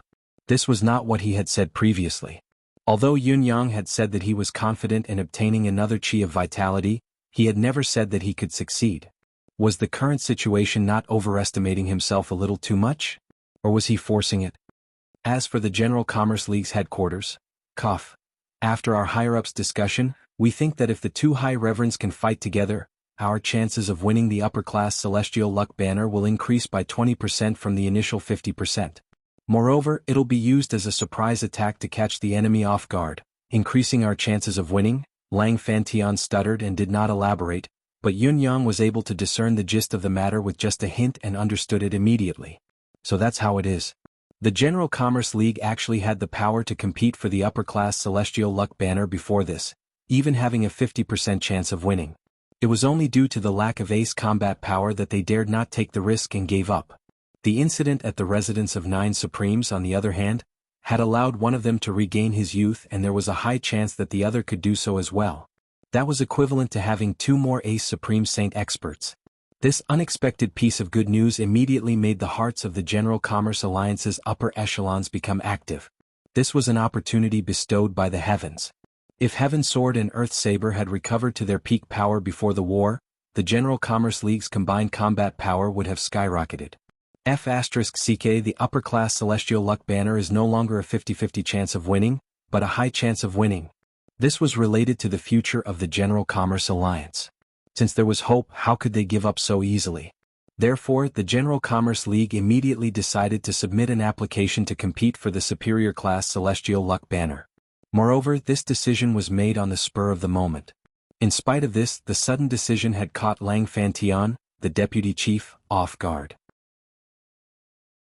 He was flustered and at a loss. The crux of all this was Yun Yang. Yun Yang had casually given out a wisp of chi of vitality, triggering the General Commerce League's long-dormant ambition. At a time like this, they naturally had to obtain the vitality chi at all costs so that Li Yixing could recover at the same time. Only then could Old Man Zhang and Old Man Li join forces to fight and become an absolute advantage for their side. Lang Fantian's arrival this time could be said to be shouldering the glorious mission of the General Commerce League. This pressure made Vice Alliance Master Lang feel a mountain of pressure, and it was difficult for him to deal with it. Is it too late for me to say that I'm actually not confident and I don't dare to guarantee anything at all? Yun Yang shook his head, wanting to retreat. If the first time isn't enough, we can do it twice. If the second time isn't enough, we can do it thrice. Brother Yun has said that he's confident before. Can't we try thrice? Lang Fantian's gaze was burning. His words made Yun Yang understand that the resources Lang Fantian had brought this time were not just better than the previous time they entered the spirit's grave. It was possible that they could handle 3 or 4 times. What an extravagant expenditure. Yun Yang could not help musing as he thought about it. There was a momentary silence, a tinge of awkwardness. After some time, Yun Yang said through gritted teeth, "I'll try my best." In spite of it, his expression was as dark as still water, showing no signs of relief. Yun Yang's pretense was not without purpose. It was necessary. Although obtaining the vitality chi was a piece of cake to Yun Yang, it must not be known to anyone, including the 8 Supremes, Little Fatty Chen Duo, and the other higher-ups of the residence of 9 Supremes. There must not be any chance for the secret to be leaked. Prior to this, Yun Yang had tried his best to overestimate the vitality chi's effect in possible situations, but now it seemed that he had still underestimated it. The Commerce League knew that Yun Yang's entry into the spirit's grave was rather limited, and that it would not be beneficial in the long run, but they still insisted on Yun Yang's actions. They even did it again and again. It could only be said that the benefits were more important than the sky. Everything else was irrelevant. Yun Yang even had some unpleasant thoughts. After considering what he had said before about the pros and cons of entering the spirit's grave, the General Commerce League's decision and insistence on doing so were basically squeezing him dry, and he was basically quenching his thirst with poison. Of course, the actual situation was not as such. The more transactions there were, the more Yun Yang would be happy to see. However, there was a fundamental difference between the situation being led by Yun Yang and the other party. The stakes were huge. With Yun Yang's intelligence, how could he not know the pros and cons? Hearing that Yun Yang had relented, Lang Fantian was overjoyed. "Thank you, Brother Yun. Thank you for your generosity, Brother Yun." He then proceeded to introduce the entourage to Yun Yang. Other than the few who were already with the General Commerce League, there were 8 more who were the 8 guardian warriors of the General Commerce League. They came forward to greet Yun Yang. Greetings were normal and irrelevant, but when Yun Yang noticed the person in the middle, the 5th of the 8 guardian warriors, Xiao Jianghu, he felt that something was not right. Xiao Jianghu had a burly figure and a graceful bearing. Although he tried his best to appear cautious when interacting with others, his inner qualities did not match his performance at all. "This is Xiao Jianghu?" Yun Yang smiled and was full of praises. What a great name. Xiao Jianghu, Xiao Jianghu, Xiao Jianghu. Such a taboo name, innately domineering. A sword to conquer the martial world. A good name. Xiao Jianghu replied, "Sect leader Yun, you flatter me. A name is only a nickname. It's just a fluke. Yun Yang chuckled and said, there are good and bad names. It's normal, but some can bear the burden of their name while many can't. It depends on a person's fate. Xiao Jianghu chuckled as well and said, I haven't studied this before. Lang Fantian chuckled and said, how can there be so many details about a name? It's not worth laughing about. Brother Yun, what do you need to enter the spirit's grave this time? Are you still charging the same price as last time?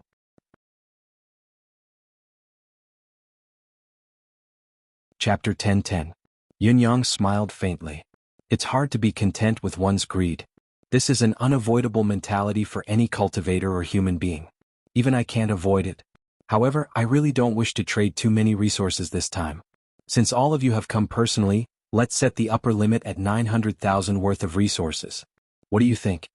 A considerable portion of the last million worth of resources was Yun Yang's commission. This time 100,000 was deducted.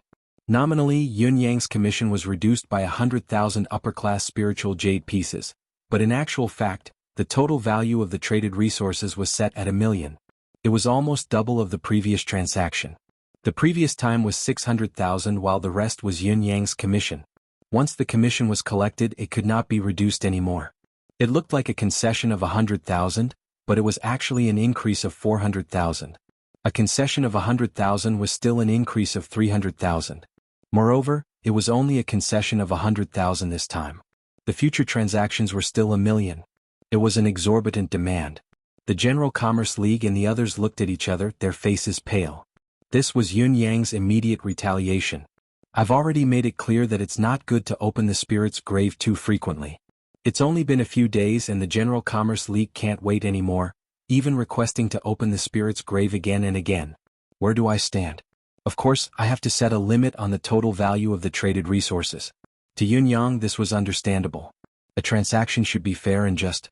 If one party were to compromise, the other party would only be more aggressive and exploit them further. How could Lang Fantian not understand this? With an inward sigh, he chuckled dryly and said, of course, we'll follow Brother Yun's wishes. The General Commerce League's need for the Qi of Vitality is too urgent this time. It's been hard on you, brother? To Lang Fantian and the General Commerce League, Yun Yang had gained a lot from the recent transaction. Although the League's request this time was a little too eager, it was also in consideration of the bigger picture. Compromising a little would only strengthen the partnership, especially when Yun Yang had already received a lot of extra benefits last time. It would be best if he did not accept it this time, saving a sum of money for the General Commerce League. Unexpectedly, not only did Yun Yang not give in, he had even set a limit on the total value of the traded goods. It was as if he had turned the tables on the General Commerce League. The meaning behind Yun Yang's words was profound, containing 2 layers of meaning. Firstly, they were working together using real money. He would give as much as he was supposed to. This was set in stone. Secondly, it was the content of the transaction. If the League wanted to make multiple transactions within a short period of time, that was fine, but the total value of the traded goods had to be decided by Yun Yang. Other than Yun Yang's self-deprecation, he was also accusing the owner of the spirit's grave of having ulterior motives due to the frequent transactions. What should he do if there were no frequent large transactions in the future? Furthermore, there was Yun Yang's intention to mock the General Commerce League's eagerness for quick success, forcing them to do things that were beyond their control, and being dishonest in doing things.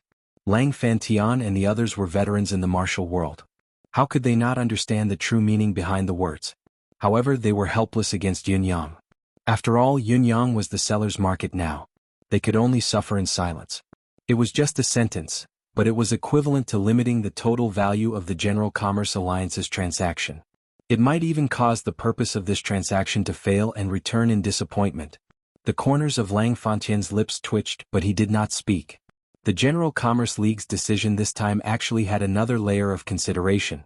They wanted to use this opportunity to test if Yun Yang's claim that opening the spirit's grave too many times would bring harm to himself was true. This was a crucial point. However, based on the current situation and Yun Yang's unyielding attitude, there was a 90% chance that this was true. Not only did this test cause them to suffer a great loss, they had also severely offended Yun Yang. At the very least, their relationship was no longer as harmonious as before. Yun Yang was still welcoming the General Commerce League's people into the guest rooms of the residence of 9 Supremes enthusiastically. Once Lang Fantian and the 8 great Vajras entered the residence of 9 Supremes Mountain Gate, they were genuinely shocked. Their eyes were gleaming, filled with extreme disbelief and incredulity. After settling Lang Fantian and the others, Yunyang excused himself and left without further pleasantries. Yunyang had a lot of things to do now, especially to give these people time to react and space to communicate. The General Commerce League's action this time was reasonable and expected to Yunyang, but the League's reaction to Yunyang was not necessarily the same. What he should do now was to give the other a relatively private space to think about the future. After Yunyang left, the General Commerce League's people gathered in a large circle. It was hard to tell who was in the lead. Lang Fantian stood at the side of the circle, deep in thought with a frown, his expression dark. Xiao Jianghu was the first to speak, saying in a low voice, "Why does this sect leader Yun seem to have seen through my identity?" Lang Fantian chuckled humorlessly. "It's not that I admire Yunyang, but this sect leader Yun is a rare character in the bound of universe, be it in terms of scheming or tactics despite his young age. It's not too surprising that he found something unusual about you, boss. Let's not talk about anything else. Just the decision he made just now is shocking, isn't it?" Xiao Jianghu said, "Oh? I didn't know you have such a high opinion of this sect leader Yun Fantian." Lang Fantian sucked in a breath and said, "I thought the General Commerce League had some judgment on this sect leader Yun, but now I know that it's not the case. Do you know, boss, that when I first met Yunyang, there were only 2 of them, but they'd already made a name for themselves as the Raiders of All But God? Even when they were doing business with the General Commerce League, the entire process was easy and smooth." Xiao Jianghu replied with a chuckle, "How can I not know this? If it weren't for the opportunity that day, how could we have met today?" Lang Fantian shook his head. "That's not the only reason I value this child. There are many secrets that can be unearthed from him, each of them earth-shattering secrets. Not only are our abilities far superior, but we also know the value of these secrets, but we dare not make a move. At most we're probing carefully. Tracing back to the source, there are many unexpected factors, but most of it is due to Yunyang's actions." Xiao Jianghu nodded and said, "That's true. I've heard Fantian say that this child is extraordinary. Although I thought that this child must have something extraordinary about him, I still underestimated him. Now it seems that this child is truly remarkable." The residence of 9 Supremes was already taking shape when we met for the second time. Now it's the third time the residence of 9 Supremes is already taking shape. It's only been 2 to 3 months, but each time we meet, it's accompanied by a sense of wonder. All the wonder comes from the achievement he's made in such a short period of time. It's something that no one else can achieve. That's why I said that there's nothing surprising about him seeing through boss identity. Lang Fantian sighed. On the contrary, I'd be surprised if he didn't.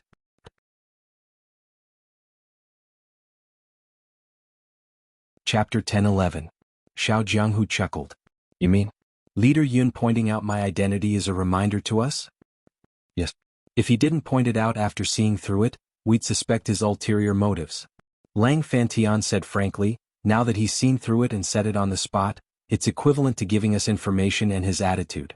This child has always been steady, neither humble nor arrogant. His actions are well-grounded, there's no need for him to show off."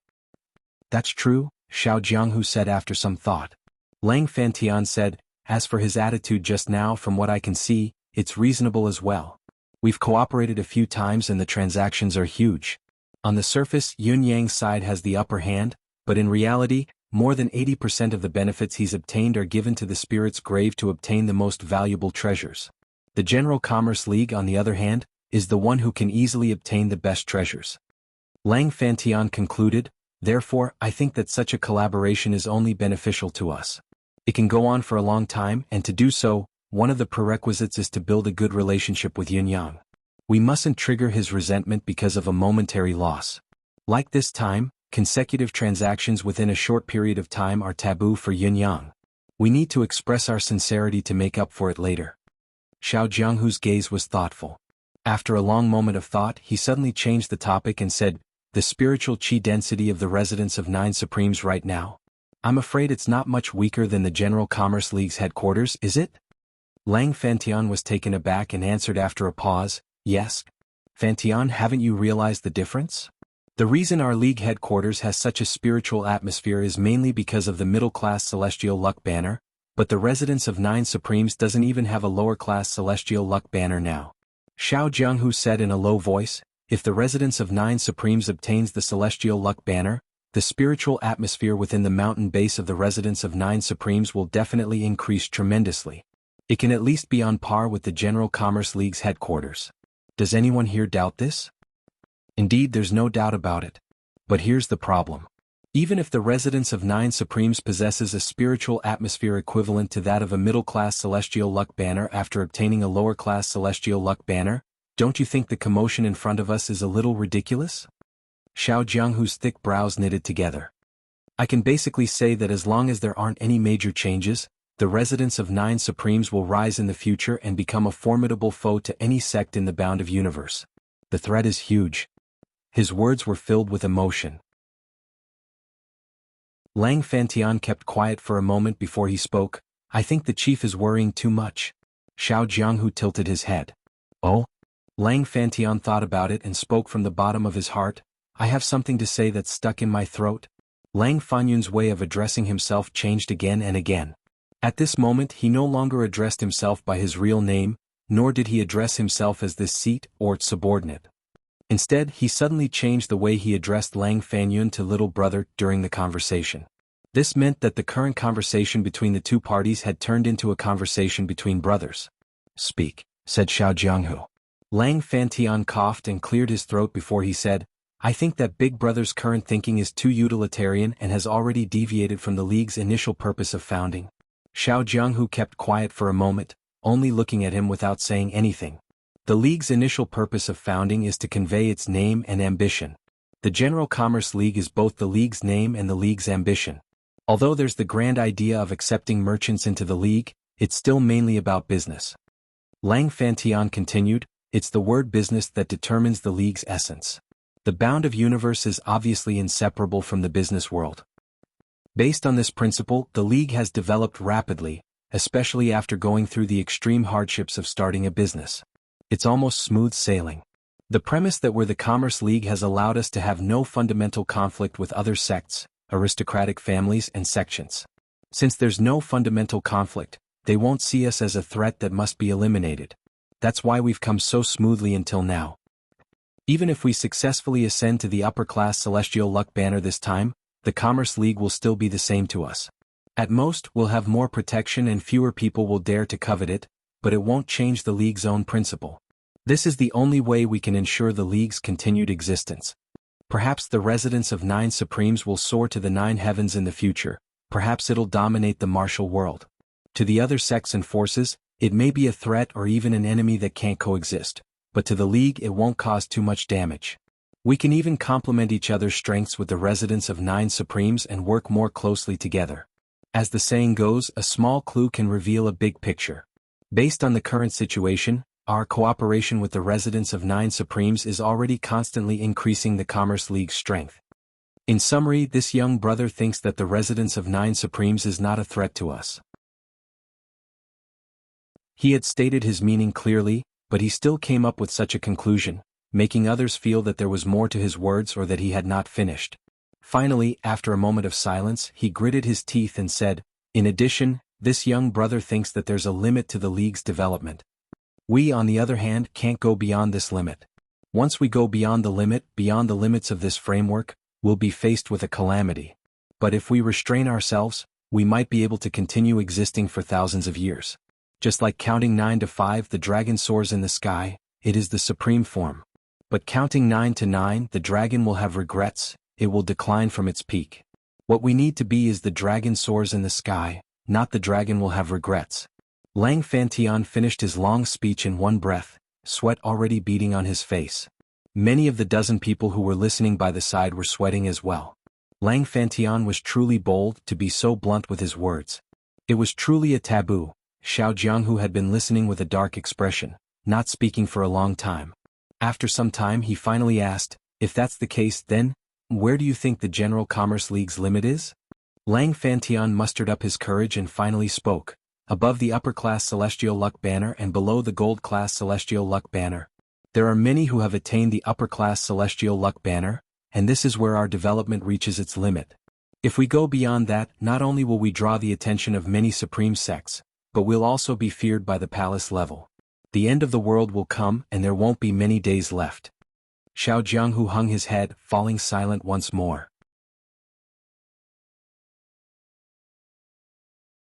Chapter 10-12.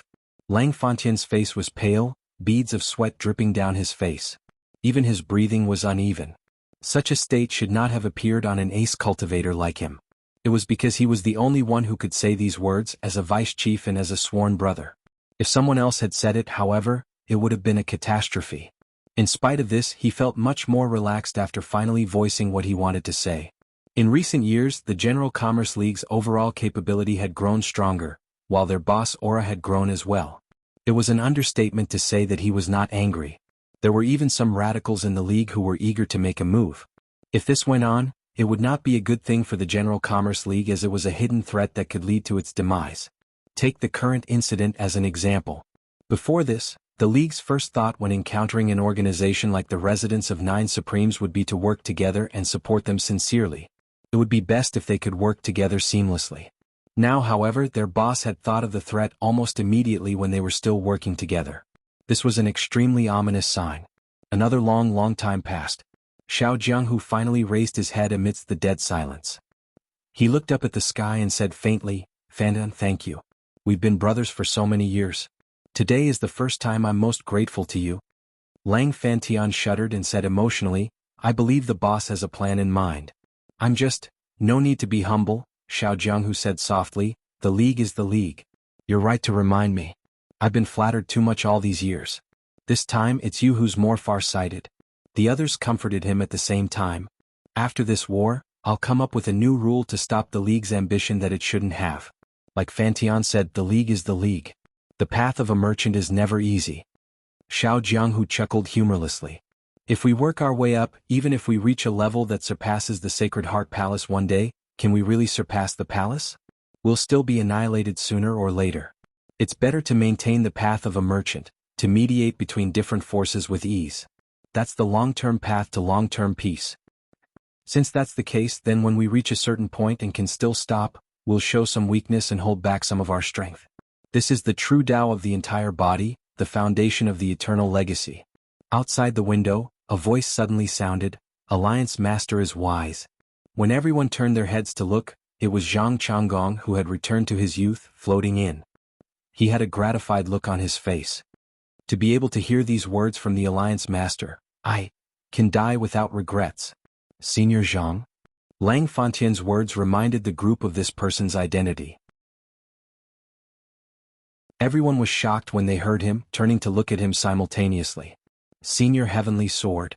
Although Xiao Jianghu was prepared for Zhang Changgong's state, the visual impact was too much.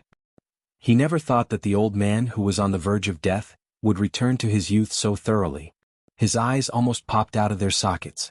Due to Zhang Changgong's arrival, everyone's small talk became heated. "No matter what, the deal at the spirit's grave has to go on tomorrow. We must still get the Chi of Vitality. At most, we'll give more compensation to Leader Yun later." Xiao Jianghu finally said, "Advancing to the upper class isn't only our long-cherished wish, it's also the League's future cornerstone. If Senior Li Yisin can't recover, the General Commerce League has no chance of winning." Zhang Changgong smiled and said, "This old man thinks that it's possible." Xiao Jianghu's thick brows relaxed as he asked in a low voice, "How so? Please enlighten me, Elder Zhang." Zhang Changgong replied, "Chief, our deal this time has been a little too hasty. We want to maximize the probability of obtaining the Chi of Vitality and increase our qualification to obtain the upper-class Celestial Luck Banner. This is, of course, within reason and without fault, but it's a form of coercion to our cooperative allies. Any beautiful words to cover it up or even to make up for it after the event has already created a rift between us. Yunyang, Leader Yun, is very displeased with what we're doing, be it verbally or in his heart. I believe that you won't turn a blind eye to this, nor will you deceive yourself and others." Xiao Jianghu's expression remained the same as he said indifferently, "How can I not know this? However, this is indeed a must for our league. Those who achieve great things don't bother with trifles. Even if it's against justice, it must be done." Zhang Changgong smiled bitterly and sighed softly, saying, "Chief, do you think that this old man is criticizing you or even speaking up for Yunyang? Chief, you've made a wrong judgment." Xiao Jianghu quickly said, "I have no such intention. Please don't misunderstand, Elder Zhang." Zhang Changgong shook his head and continued, to be fair, I do think highly of this leader Yun and have some goodwill towards him, but I'm still a member of the League after all. It's thanks to the Qi of Vitality that I can be reborn now, but where did the Qi of Vitality come from? Wasn't it obtained by the League using a large amount of treasured resources? How can I not be clear about this? Xiao Jianghu stood up and bowed slightly to Zhang Changgong, saying seriously, Elder Zhang, you're too kind. Elder Zhang has contributed a lot to the League. No matter how precious the Qi of Vitality is, it's obtained through your actions and merits. I believe that no one in the League will doubt or covet it. Zhang Changgong tilted his body to avoid Xiao Jianghu's bow. This old man is stating my position by stating this point. Now let's talk about this transaction. The League obviously didn't consider the residence of 9 Supremes in this transaction. Perhaps our need is too urgent. This is the truth and undeniable truth.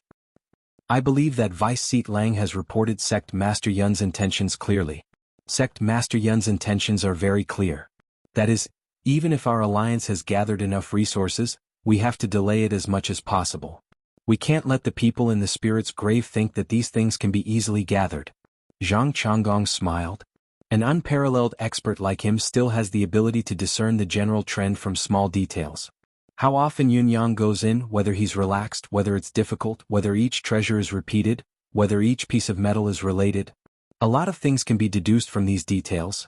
If the experts really judge that Yun Yang actually has the ability to gather the resources he needs in a short period of time, he will definitely increase the demand for the traded resources. When that time comes, not only will it be difficult for Yun Yang to complete this task, it will also indirectly increase the burden on our League, making it harder and harder to sustain. Even if Yun Yang doesn't have the ability to reject us now, even if he has objections, he can only choose to work with us. However, such a quick gain once or twice won't make up for the loss in the long run, and the consequences will be far-reaching. Actually, at the end of the last transaction, Yun Yang has mentioned very seriously that he will try his best to obtain the Qi of Vitality again. Therefore, I believe that Yun Yang will really try his best to obtain the Qi of Vitality this time. After all, this Qi of Vitality is the focus of our League.